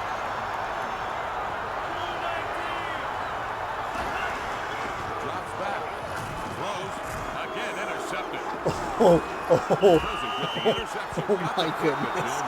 Oh my goodness. 6-yard line. We know It's they say just, it hindsight is stopped. always perfect. The game's over. It's Obviously, already dead. made a Leave bad Whipple decision there. alone. Heard that. Another interception by Buffalo in this one. First and 10. Hold on. Can we look at stats here? Box score. 5 turnovers. Oh my goodness. Oh man. It's a pitcher. Stiffs it. Tackle. Didn't block that well enough on the outside. They had exactly what they wanted. If that receiver on the left side holds out that, why are you taking a timeout? If the receiver on the outside holds that block a little longer, he might spring him loose for at least a big gain, maybe a touchdown on that left side. Split backs. Chandler drops back, fires, finds a receiver. He's going to get tripped up around the 5 again. Minnesota making some nice plays in the defense to prevent some touchdowns, at least give them a chance to minimize the damage. They've had a couple of short fields.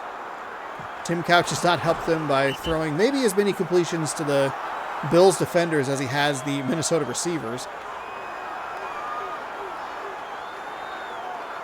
First and goal.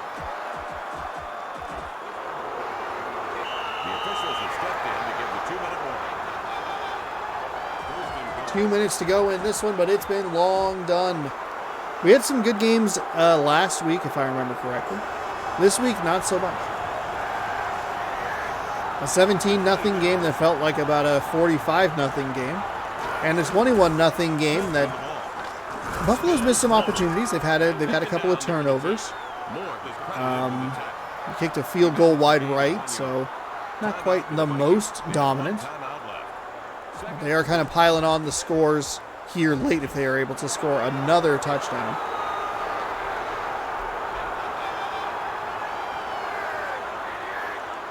They're going with motion. There's the handoff. That's a touchdown. Ooh, they're going to give him the touchdown on that one. But that was excellent. Simply a super touchdown. Just broke the plane. We'll take a look at the replay. Nothing conclusive there because all we see is his ass, but Smith. The drive covered 25 yards. and that's took fine. just 4 plays. Nice pass. Minnesota again giving themselves at least an opportunity. They got to do a second and goal. It was barely a touchdown. And Buffalo, who led 14-0 in pretty dominant fashion, is piling on a couple of scores here in garbage time, and it is 28-0.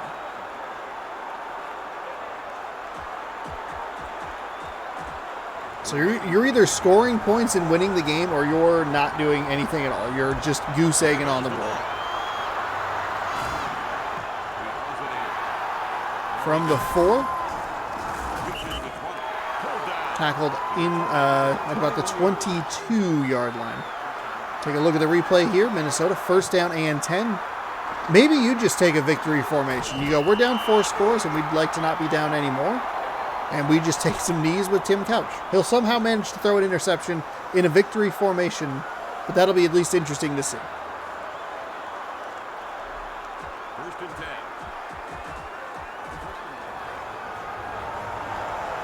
The Bills got 4 down linemen in the game.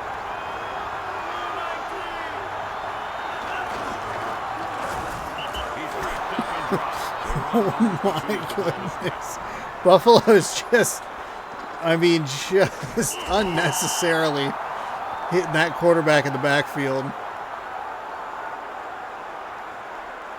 Second and 16. Couch from the shotgun.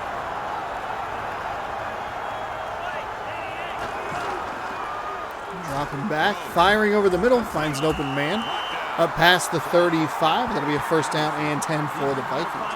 The Vikings almost made this game close. They had a nice play down the right sideline. They got tripped up by a shoestring tackle from the Bills and then immediately threw an interception. It's been all Buffalo. I mean, it's been all Buffalo all game, but even Minnesota's opportunities have been so few and far between, ending in disastrous turnovers. He slammed, makes the catch. He wound up making 9 yards on the play.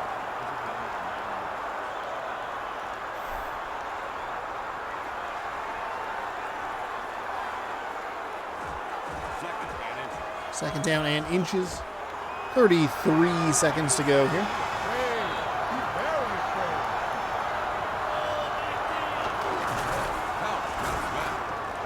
Couch rolls, fires off his back foot. It was intercepted again. Philip Buchanan has 3 interceptions. Oh my goodness, that's 6. 6 interceptions. Oh my Lanta. You can't do that. You can't throw that ball off your back foot. Just asking for trouble. And he has found a lot of it. A disastrous game for Tim Couch. Getting blanked, getting spanked, and throwing pick after pick after pick after pick after pick after pick. Wow. That's safe and smart.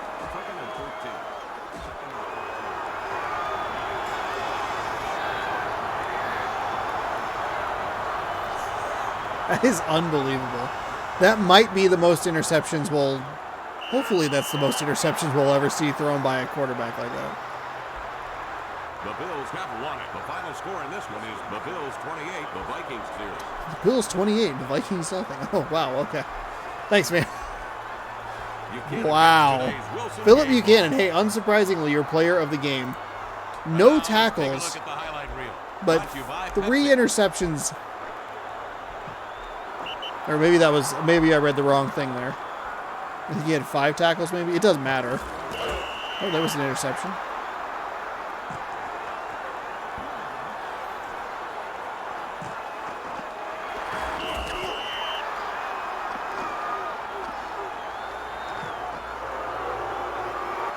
Nice touchdown there. Pepsi, the choice of the NFL.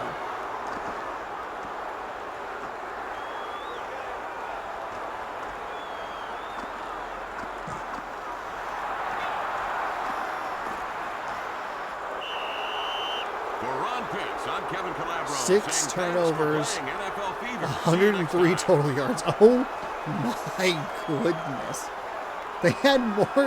They threw more interceptions. Oh, Tim Couch, you're saying he's a decreasing player?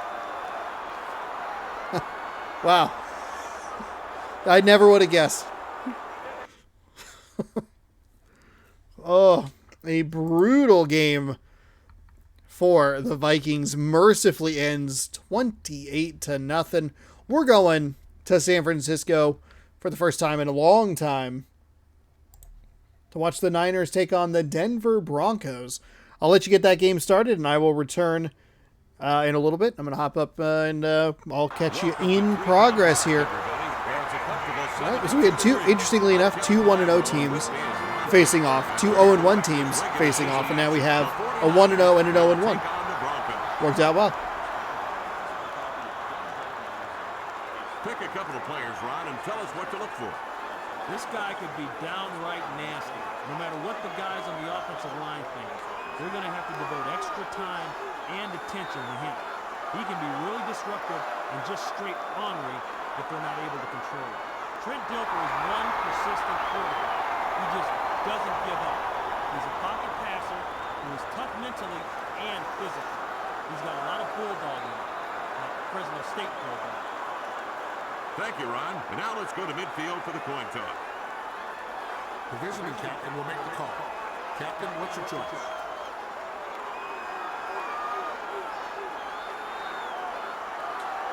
He calls tails. It is heads.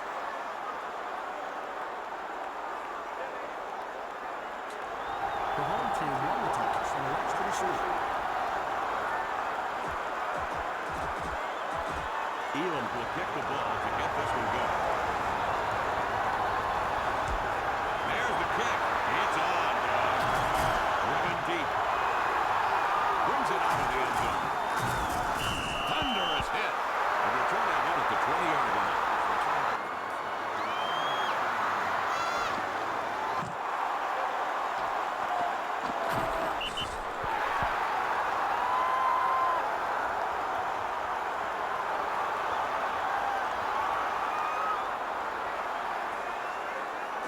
First and 10.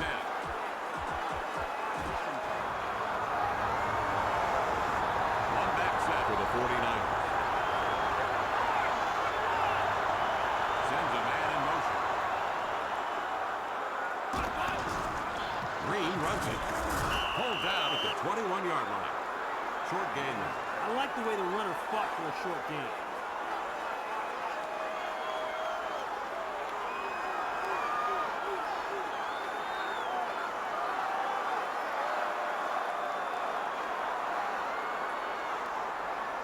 Second and 9.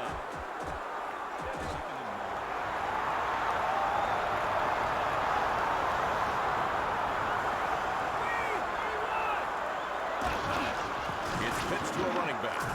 Tackle. The play was 2 yards. Kevin, when the defense makes a stop for a loss, everybody's adrenaline gets pumped.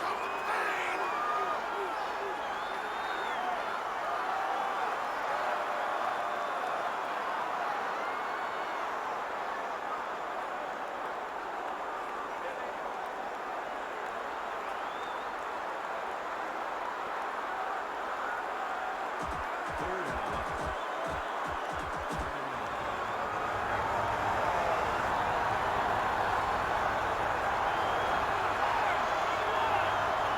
Moore in motion. Drops. Here comes the rush. Throws. That's a sting. He's got it.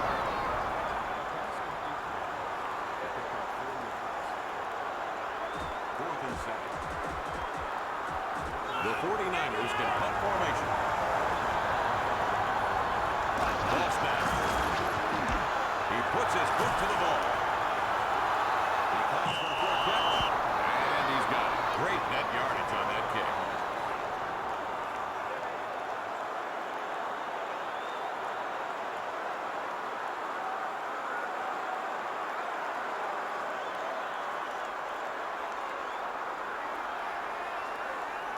First and 10.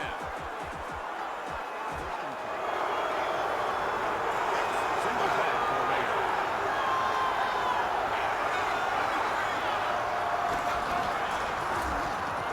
Throws. It's tipped. Failed to make the catch. He's a better player than that. He's got to catch that. Not all there.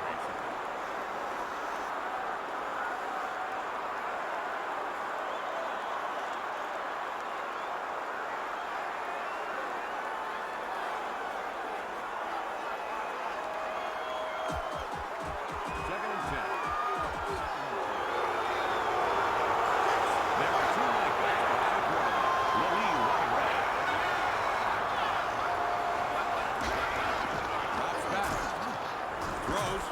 Ball batted down. That's how you get in the throwing motion.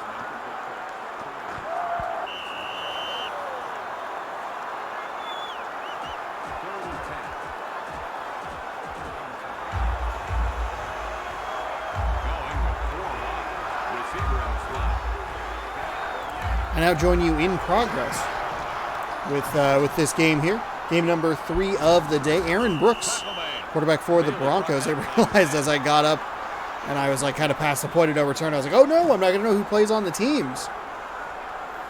That's unfortunate. We have Aaron Brooks, though, on the Broncos. They can't possibly do worse than they did last season. I mean, I guess they could. I think they were like 2-14. It was pretty bad. 4th down and 4.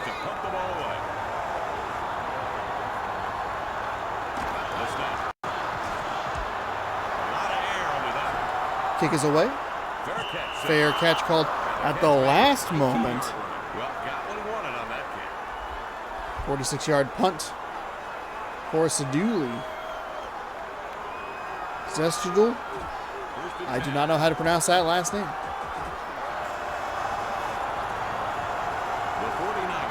Who do we have here?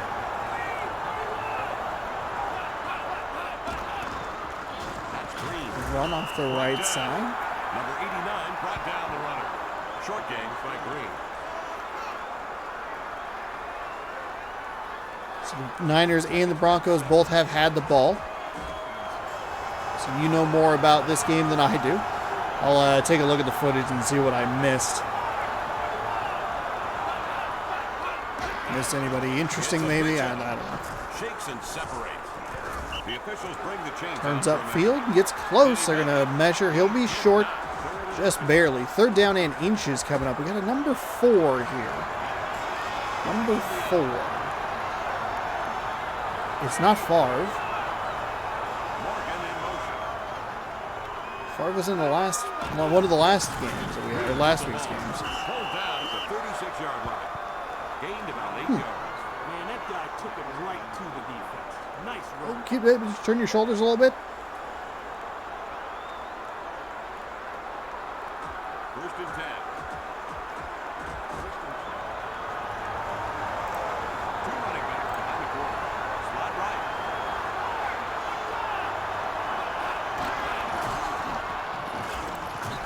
Throws. It's picked off. Oh, it's intercepted. Green took down the ball. Zuma making a nice interception there. Got 3 yards on the return. Set up the Broncos with a good field position. Oh, Trent Dilfer. Okay. Okay, that is a name that I do recognize.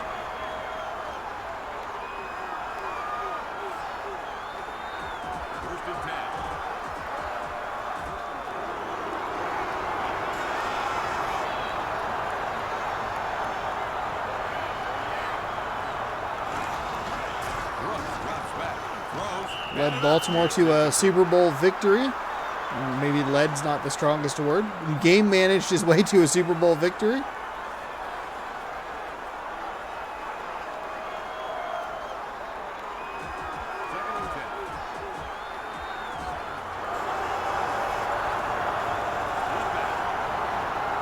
Randy Moss on the Denver Broncos. Okay.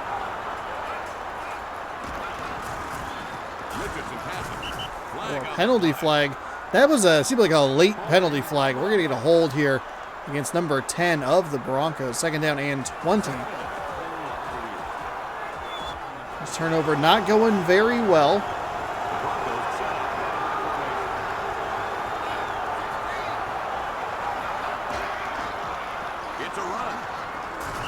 Nice run off the left side. Gets him back across midfield into that 49ers territory. 3rd down and long. 3rd and 14. The defense is staring down the barrel of the shotgun.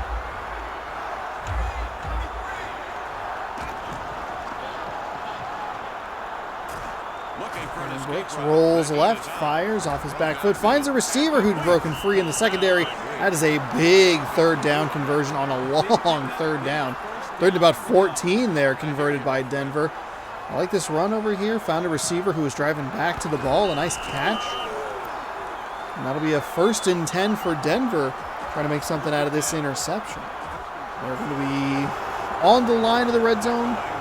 Maybe in the red zone. I'm not really sure what will qualify.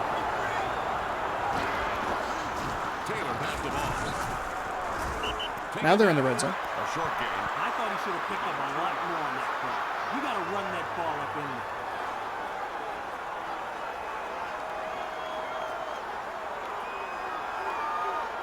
Second and 8.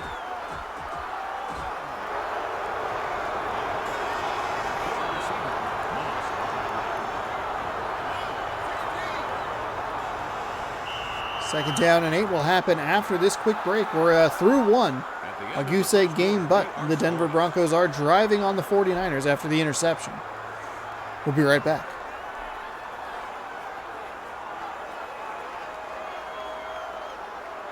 Second and 8.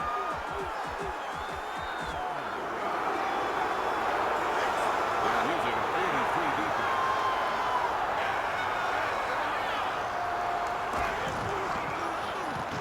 Throws. Oh, finds an open man, and that's a nice catch right there for Ashley Lilly. Lilly? One reception, 16 yards, and a nice catch there. A great find by Brooks right over the middle. Not well tracked by the camera operator there, but it's still the same result. A touchdown. The Broncos overcome the penalty on a big 3rd and 14-ish. Something like that. They're able to cash in the red zone. 6-0 Denver, so get ready for a blowout. You have not seen an opposing team score. Whoever scores first, they score all the points, and that's it. It's game over. I don't think it'll be quite as bad as the field goal week from NFL Fever 2002, but it's a little disappointing to have such lopsided games. But we're feeling it out. We're figuring out who we have, who's good, who's not good. After this game, we will get you caught up on scores. We'll get you caught up on the standings. And we'll get you set for next week. Looking for more teams, more new teams playing, more new teams. We should have plenty of those matchups in week number 3. As we've only taken a look at 12 teams, which means that there are, that's right, 18 more teams. Week 4 is where it starts to get a little difficult. Gotta strategize a little bit. Like, oh, I can pick both of these teams, so I'll eliminate them and do that sort of thing. I actually did that today with a couple of games, and I was like, well, I'm going to use these teams in probably a couple of weeks for this game, and so we won't use them just yet. Once we hit about week 10, we'll try to follow some playoff storylines. 10 weeks. Should be able to see 30 teams. By some miracle, if we can do that without any duplicates. But some teams will probably write themselves out of viewability anyway. Fires over the middle, finds a receiver. That's going to be about halfway, so second down and 5 coming up. I hope that's the correct down. The distance should be all right.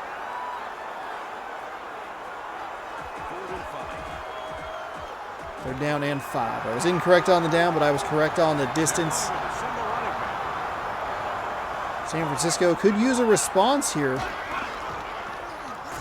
Trent Dilfer rolls to his left, rolls, fires back across his body. Somehow that is caught. That is a very weird situation. That is a terrible throw. Back across his body. Well, I mean, maybe not across his body, but it's just a terrible throw across the field. And still somehow not intercepted, even though there was a guy right there. Kyle Richardson on to punt, 4th down and 2. He blasted it. Nice kick. Calls for the fair kick. And he collects a great job.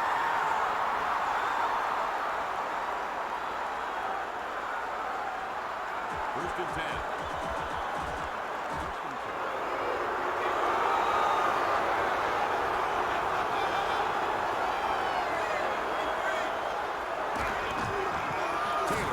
Off the right side, finds some room. A nice move to the right, and then we're going to go up the right sideline. Stiff arms a man, runs into another man for no reason. It was a big run for the Broncos.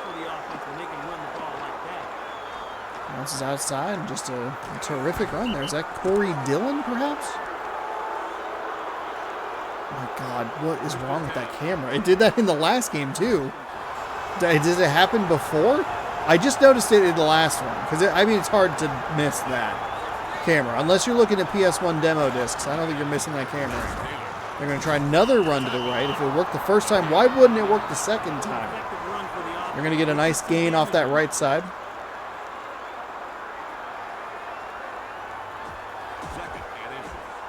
3 minutes to go here, second quarter. Second down and inches.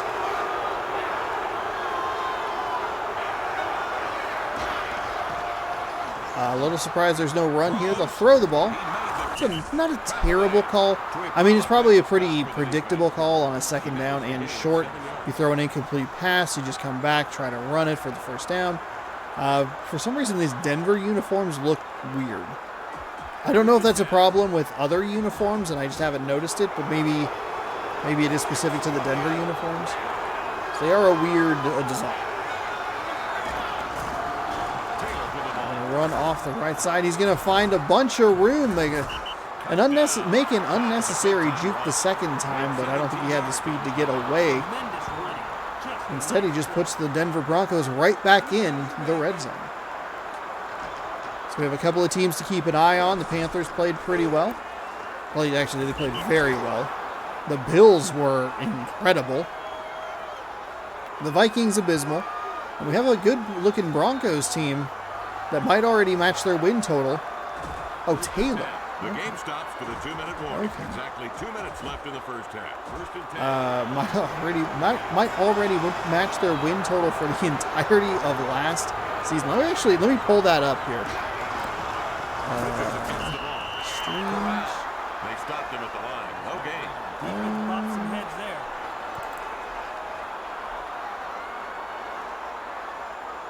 Week 17. That'll give me the information I need.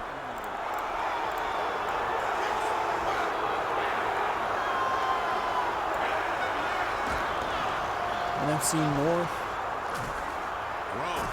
Fires off his back foot. That's a terrible throw.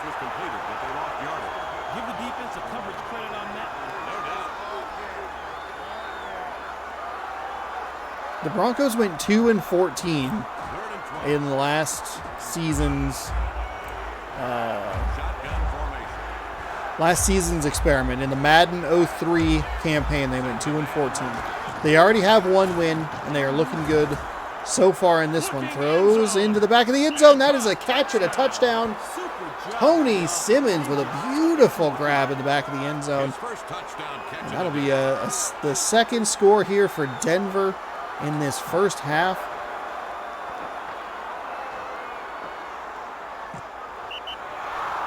The drive covered 79 yards and took 7 plays.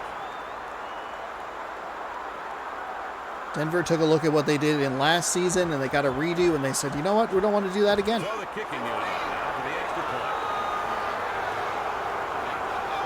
There's the snap. Kick is up. The Kick is good. I think the interesting let me start the sentence over. I think an interesting aspect of doing two separate fantasy drafts and not having them be exactly the same is what does this game favor? What does this game value? And how does that trickle down? If I guess you could do probably the same order of teams. Maybe that tinkers with it a little bit, but do they go for a running back first or do they go for a quarterback first? This game doesn't have the greatest rushing attack in it, so maybe you would lean towards quarterback. If Madden has a better style of running, maybe you lean for a running back. And that could affect your team and layout and who you were able to get and who other teams were able to get. So First and 10. we'll see. 59 seconds to go here in the first quarter. Whatever they did differently for Denver this time around is working. 14-0 in favor of those Broncos. 49ers were in the NFC Championship last year, and they're going to throw a terrible pass. Slap down near the 50. And they, the defender had a better run and read on that ball than the receiver did. Dilfer not looking great. I'd love to see a team not get shut out. That'd be great. It'd be cool to see, like, you know, some competition, some point scorage. Two backs set for the 49ers.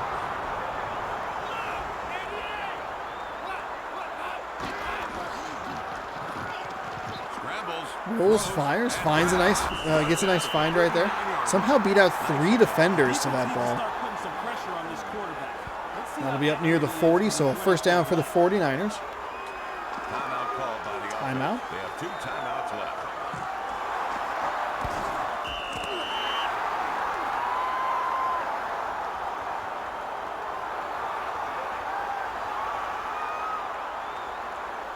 Why is this part in slow motion? What is happening?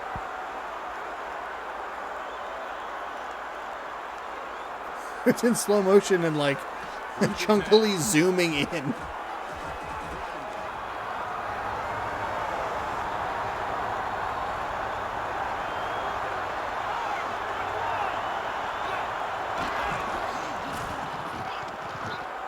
Throws downfield. Goes deep down the left sideline. Finds a receiver. He's going to get Shoestrong tackled at the 30-yard line. They got work on that play. This defense better get in that quarterback's face. The 49ers could call a timeout. They have 1 timeout left.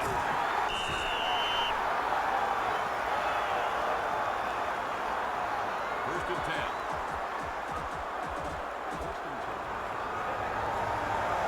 Three-man front for the defense.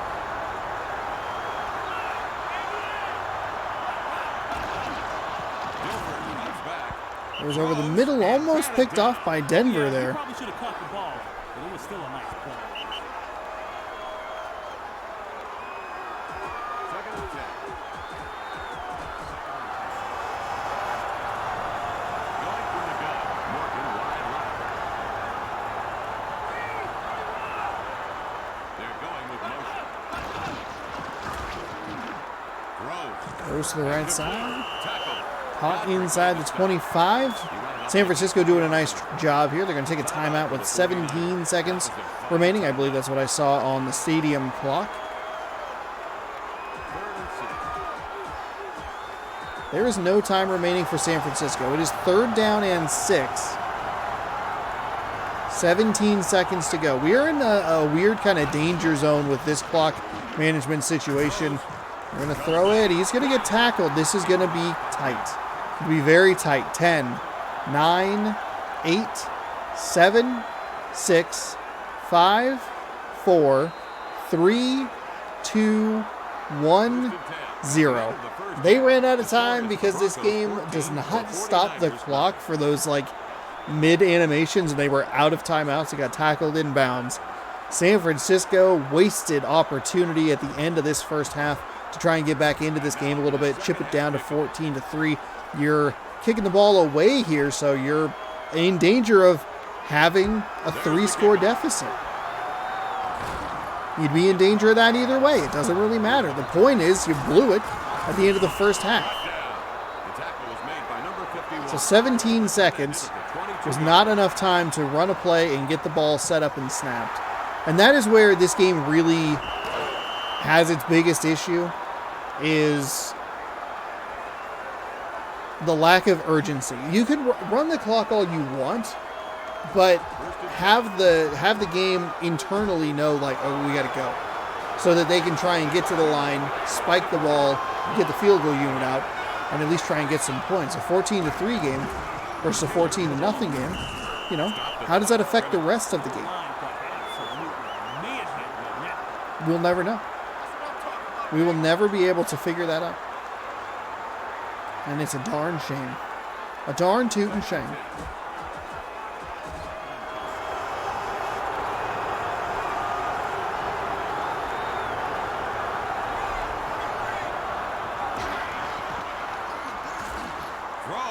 Goes over the middle, finds a receiver up near the 40. That is a first down for the Denver Broncos. First and 10.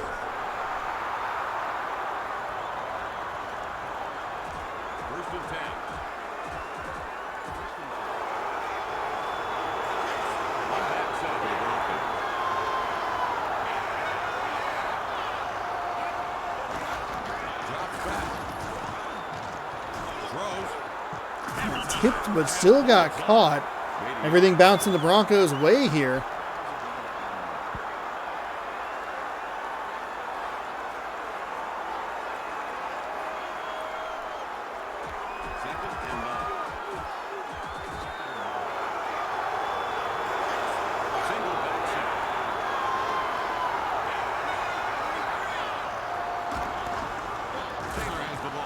Finds some room off the right side. Dude was quickly closed down, though, by the San Francisco defense. Second down. When a running play doesn't work, most of the time... Or third down. Third down, I apologize. Third down and 9 off the tip pass that was caught by the receiver. No gain there. Third down and long. San Francisco, big play for them. Can they start this? They can. They can start this second half with a 3 and out.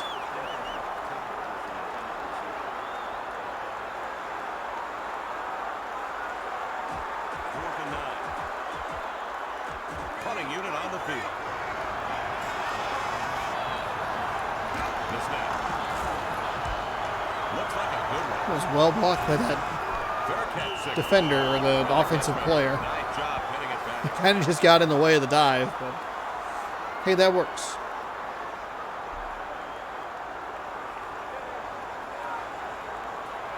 First and 10.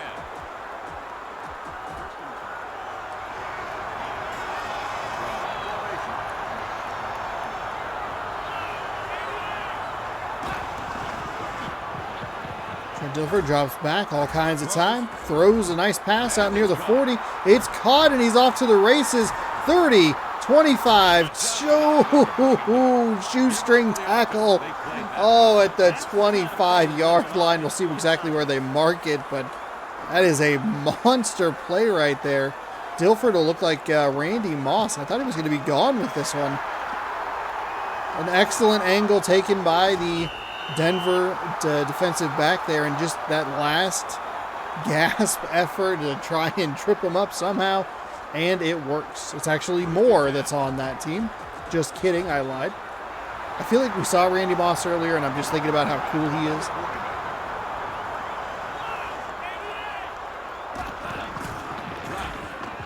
Dilfer spins, fires, finds a receiver around the 15. Second down and 4 coming up. Nice play right there.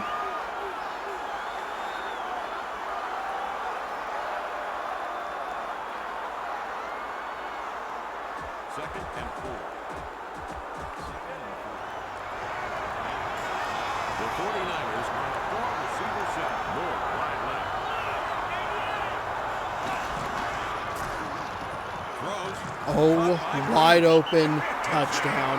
Amon Green, his third reception, gets him on the board for 6. His first touchdown. How is the logo so blown out, but the grass looks fine? Weird.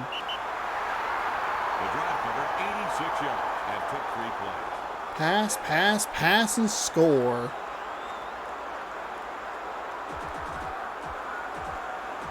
They're lining up to kick the point after. The snap. And the kick.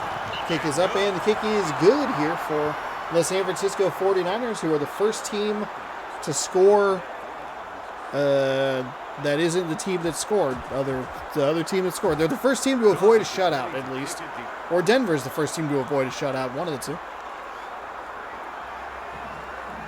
He steps into it. Kick is away down to about the 3-yard line, up to the 10. He's got some room on the left side. Tried to duck back to the right, but it didn't really work. Just past the 20, so an average return. Not a terrible spot for them to start, but not great either.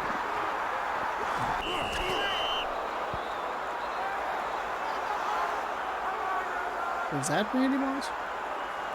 There's a bunch of 84s. I just see 84 and I think Randy Moss. Straight cash on me. First and 10. I really made a mistake.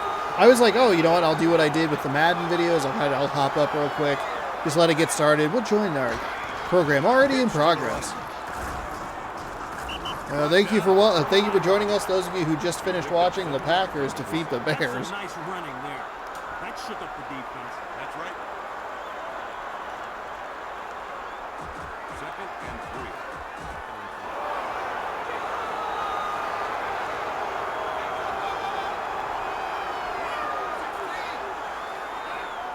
2nd down and 3. Dropping back to pass, rolls to his right, fires back across his body into a one-on-one situation. It is tipped and knocked down. Not a good combination. San Francisco's defense playing well here. Can they get off the field again?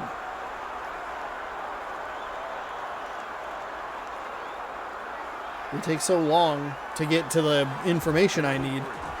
It is 3rd down and 3. I wasn't sure if that was a 2nd down or a 3rd down. Both teams 2 for 4, 50% on 3rd down. Denver's going to make it a 3 for 5 conversion day up past the 35, nearly to the 40. He did a good job of going north and south and getting a big gain.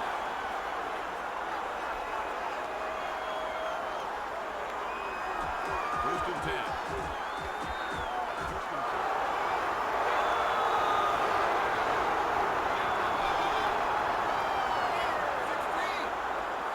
Moss in motion.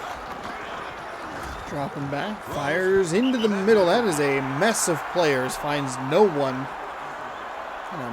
Is mercifully for both sides. Not a completion, not an interception. Everybody kind of just walks away. Second and 10. Weird throw. Using shotgun formation.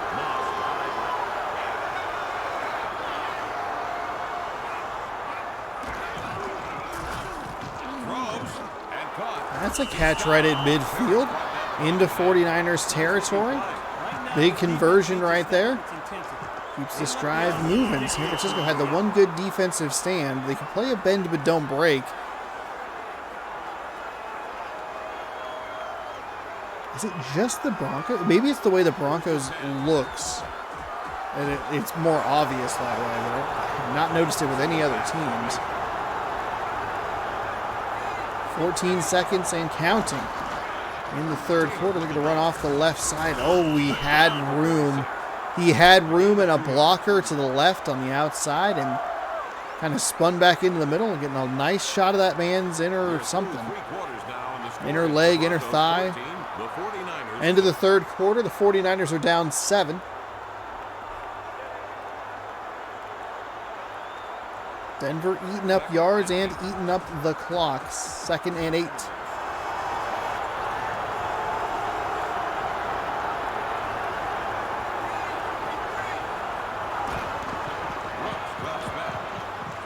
Fires over the middle, and we're going to see where this ball gets spotted. It's going to be half a yard short.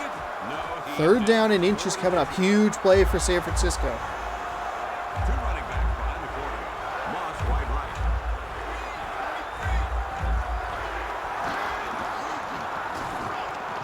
right. Aaron Brooks is going to find some room off the left side. Spun way too early for anyone to fall for it.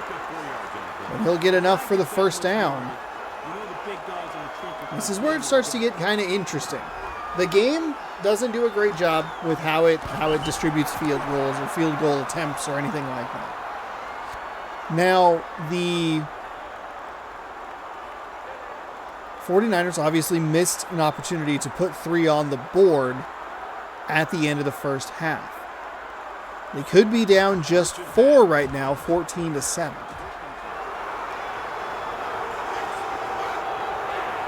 14-10. I read the literal score. I goofed my brain up. I apologize. Which means a field goal wouldn't be quite the nail in the coffin that a field goal might or is now. It'd push it to a 7-point lead instead of just having a 4-point lead. Now it'll be a 10-point lead, theoretically. And that might be a little bit too much to overcome at this point in the game. Second and 4. This defense has got to be worn out and tired. They've been on the field a lot. This is a methodical drive by the Broncos. They're going to make a run there. Going to get a run. They're going to make a 1st down. First and 10. They'll get a 1st down. 1st and 10.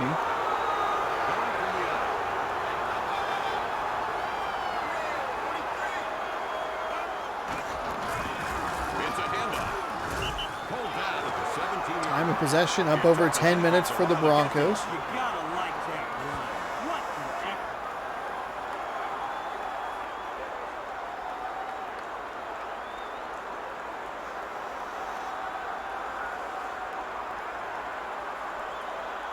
Second and 3.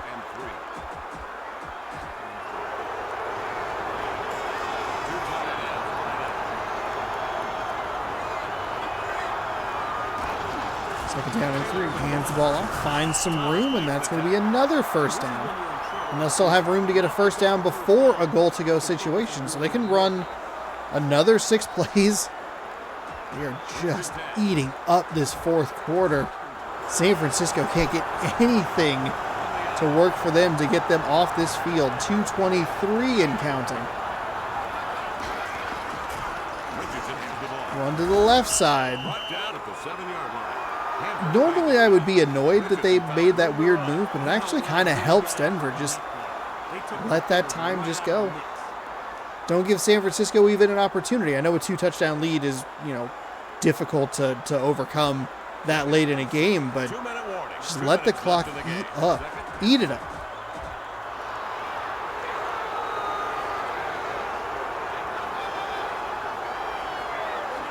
Second and 6. They're going to hand the ball off. They're going to get crushed in the backfield. That'll bring up a third down and probably about 9. Timeout for San Francisco. Good use of a timeout there. Time does still come off the clock because it is weirdly delayed, but not all that much. Only 5 seconds. I think it was closer to 10 in the previous game, so it's a little bit better.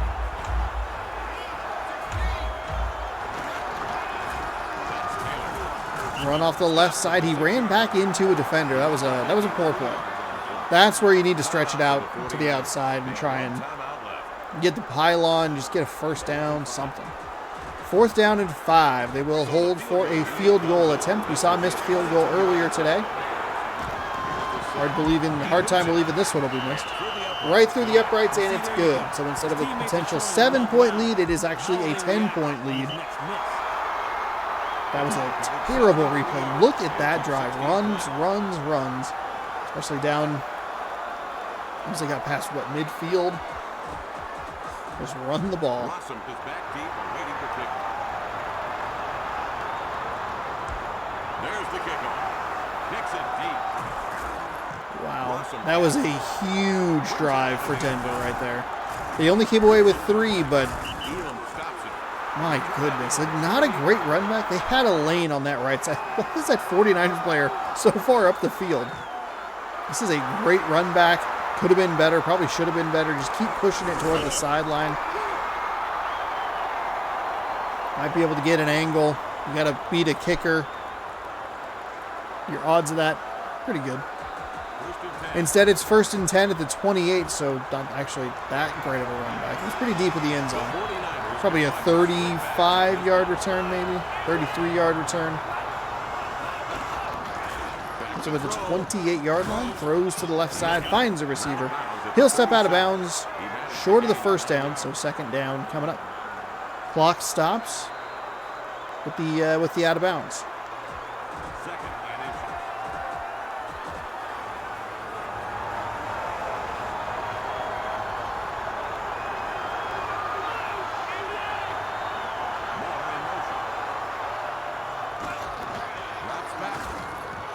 Dilfer runs, finds some room. He'll get enough for the first down. They bring out the sticks to measure it. That is indeed a first down. Clock is going to run. Under 90 seconds to go from the 38. Down 10. You'd love to see some urgency here. But this game just does not have it. Dilfer throws, short pass to the left side. He'll step out of bounds. Gain of about 6, maybe 7.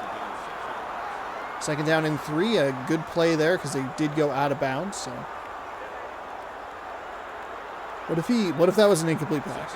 2nd down and 4 from the 45. 1:14 to go here.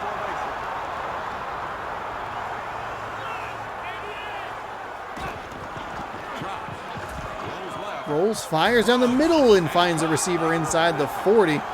He'll unnecessarily cheer, and we'll get a replay as the time winds down.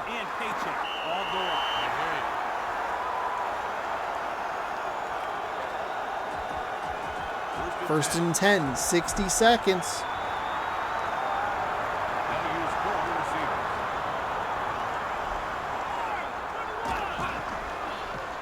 Dilfer drops back, fires right before he gets hit, diving catch, a weird player collision, switching, and just kind of an odd play on the back end here, but a good throw, good timing to just at least get that out. Didn't throw a pick, didn't get hit, didn't take a sack. 49 seconds, second down and 10.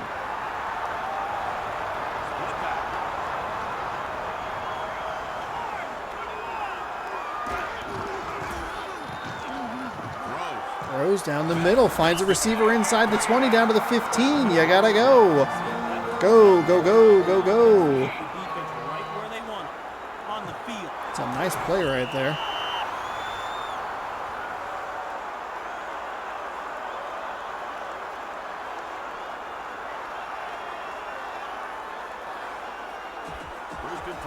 It wastes so much time.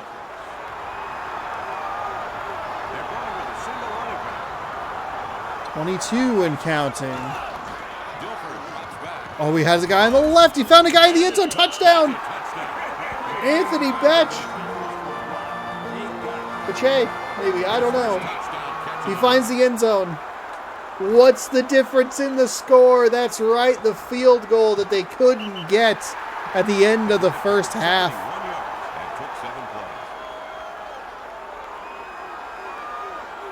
Wow.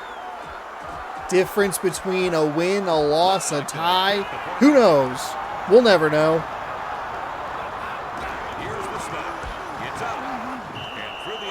That's a terrific drive by San Francisco.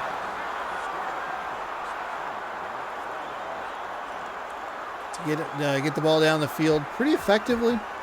We're going to see an onside kick here. None of these worked last time. And with 17 seconds to go, I kind of doubt that it would even work this time. Denver gets the ball, and that will do it. The 49ers are going to fall 17-14. And clock mismanagement at the end of the first half costs them an opportunity to get a tie and take this into overtime.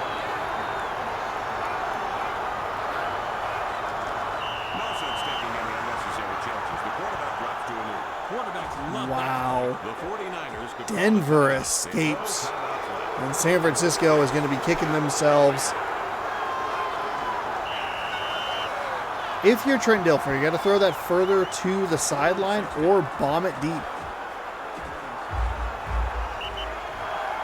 That'll do it. Game is complete. Third down and 16 is irrelevant. 17-14 Denver. Best game of the day. Didn't really have to be all that great to be the best game of the day because the games weren't super great. Aaron Brooks, your reporter or your player of the game, not even like a great stat line there. 8 for 15, just barely over 100 yards, couple of touchdowns.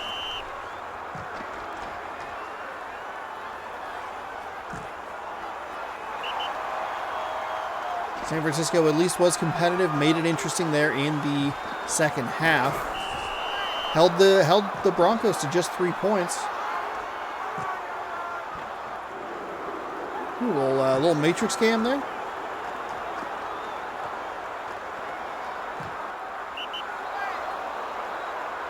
Thanks for playing NFL Fever, everybody. One turnover.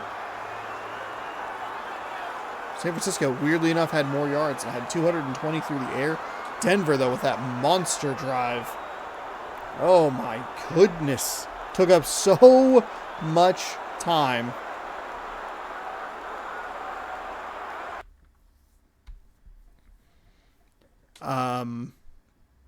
And San Francisco, they used what time they had pretty effectively, got down the field without too much trouble, but it was a little too late. First half miscues doomed the 49ers today. We are going to sim the week. We'll get you caught up on scores. We'll get you caught up on standings. And we'll get you set for next week. We're going to scroll all the way up to the top.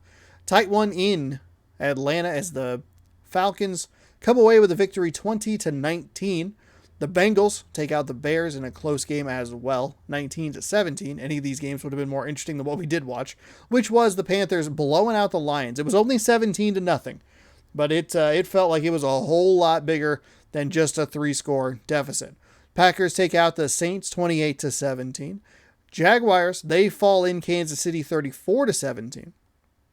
The Colts beat the Dolphins 35-10. The Jets all over the Patriots 41-16. The Ravens in a low-scoring affair 14-3 over the Buccaneers. Cowboys 28-11 winners against Tennessee. The Rams take out the Giants 30-16. The Bills crush the Vikings 28-0. The Broncos, knock off the 49ers thanks to clock mismanagement with a 17-14 score. Chargers blank the Texans 20-0. Seahawks lose to the Cardinals 31-13. The Raiders eke out a win in Pittsburgh 34-31. And last but not least, Philadelphia cruises to a victory 25-14 over Washington. Some matchups here in week 3.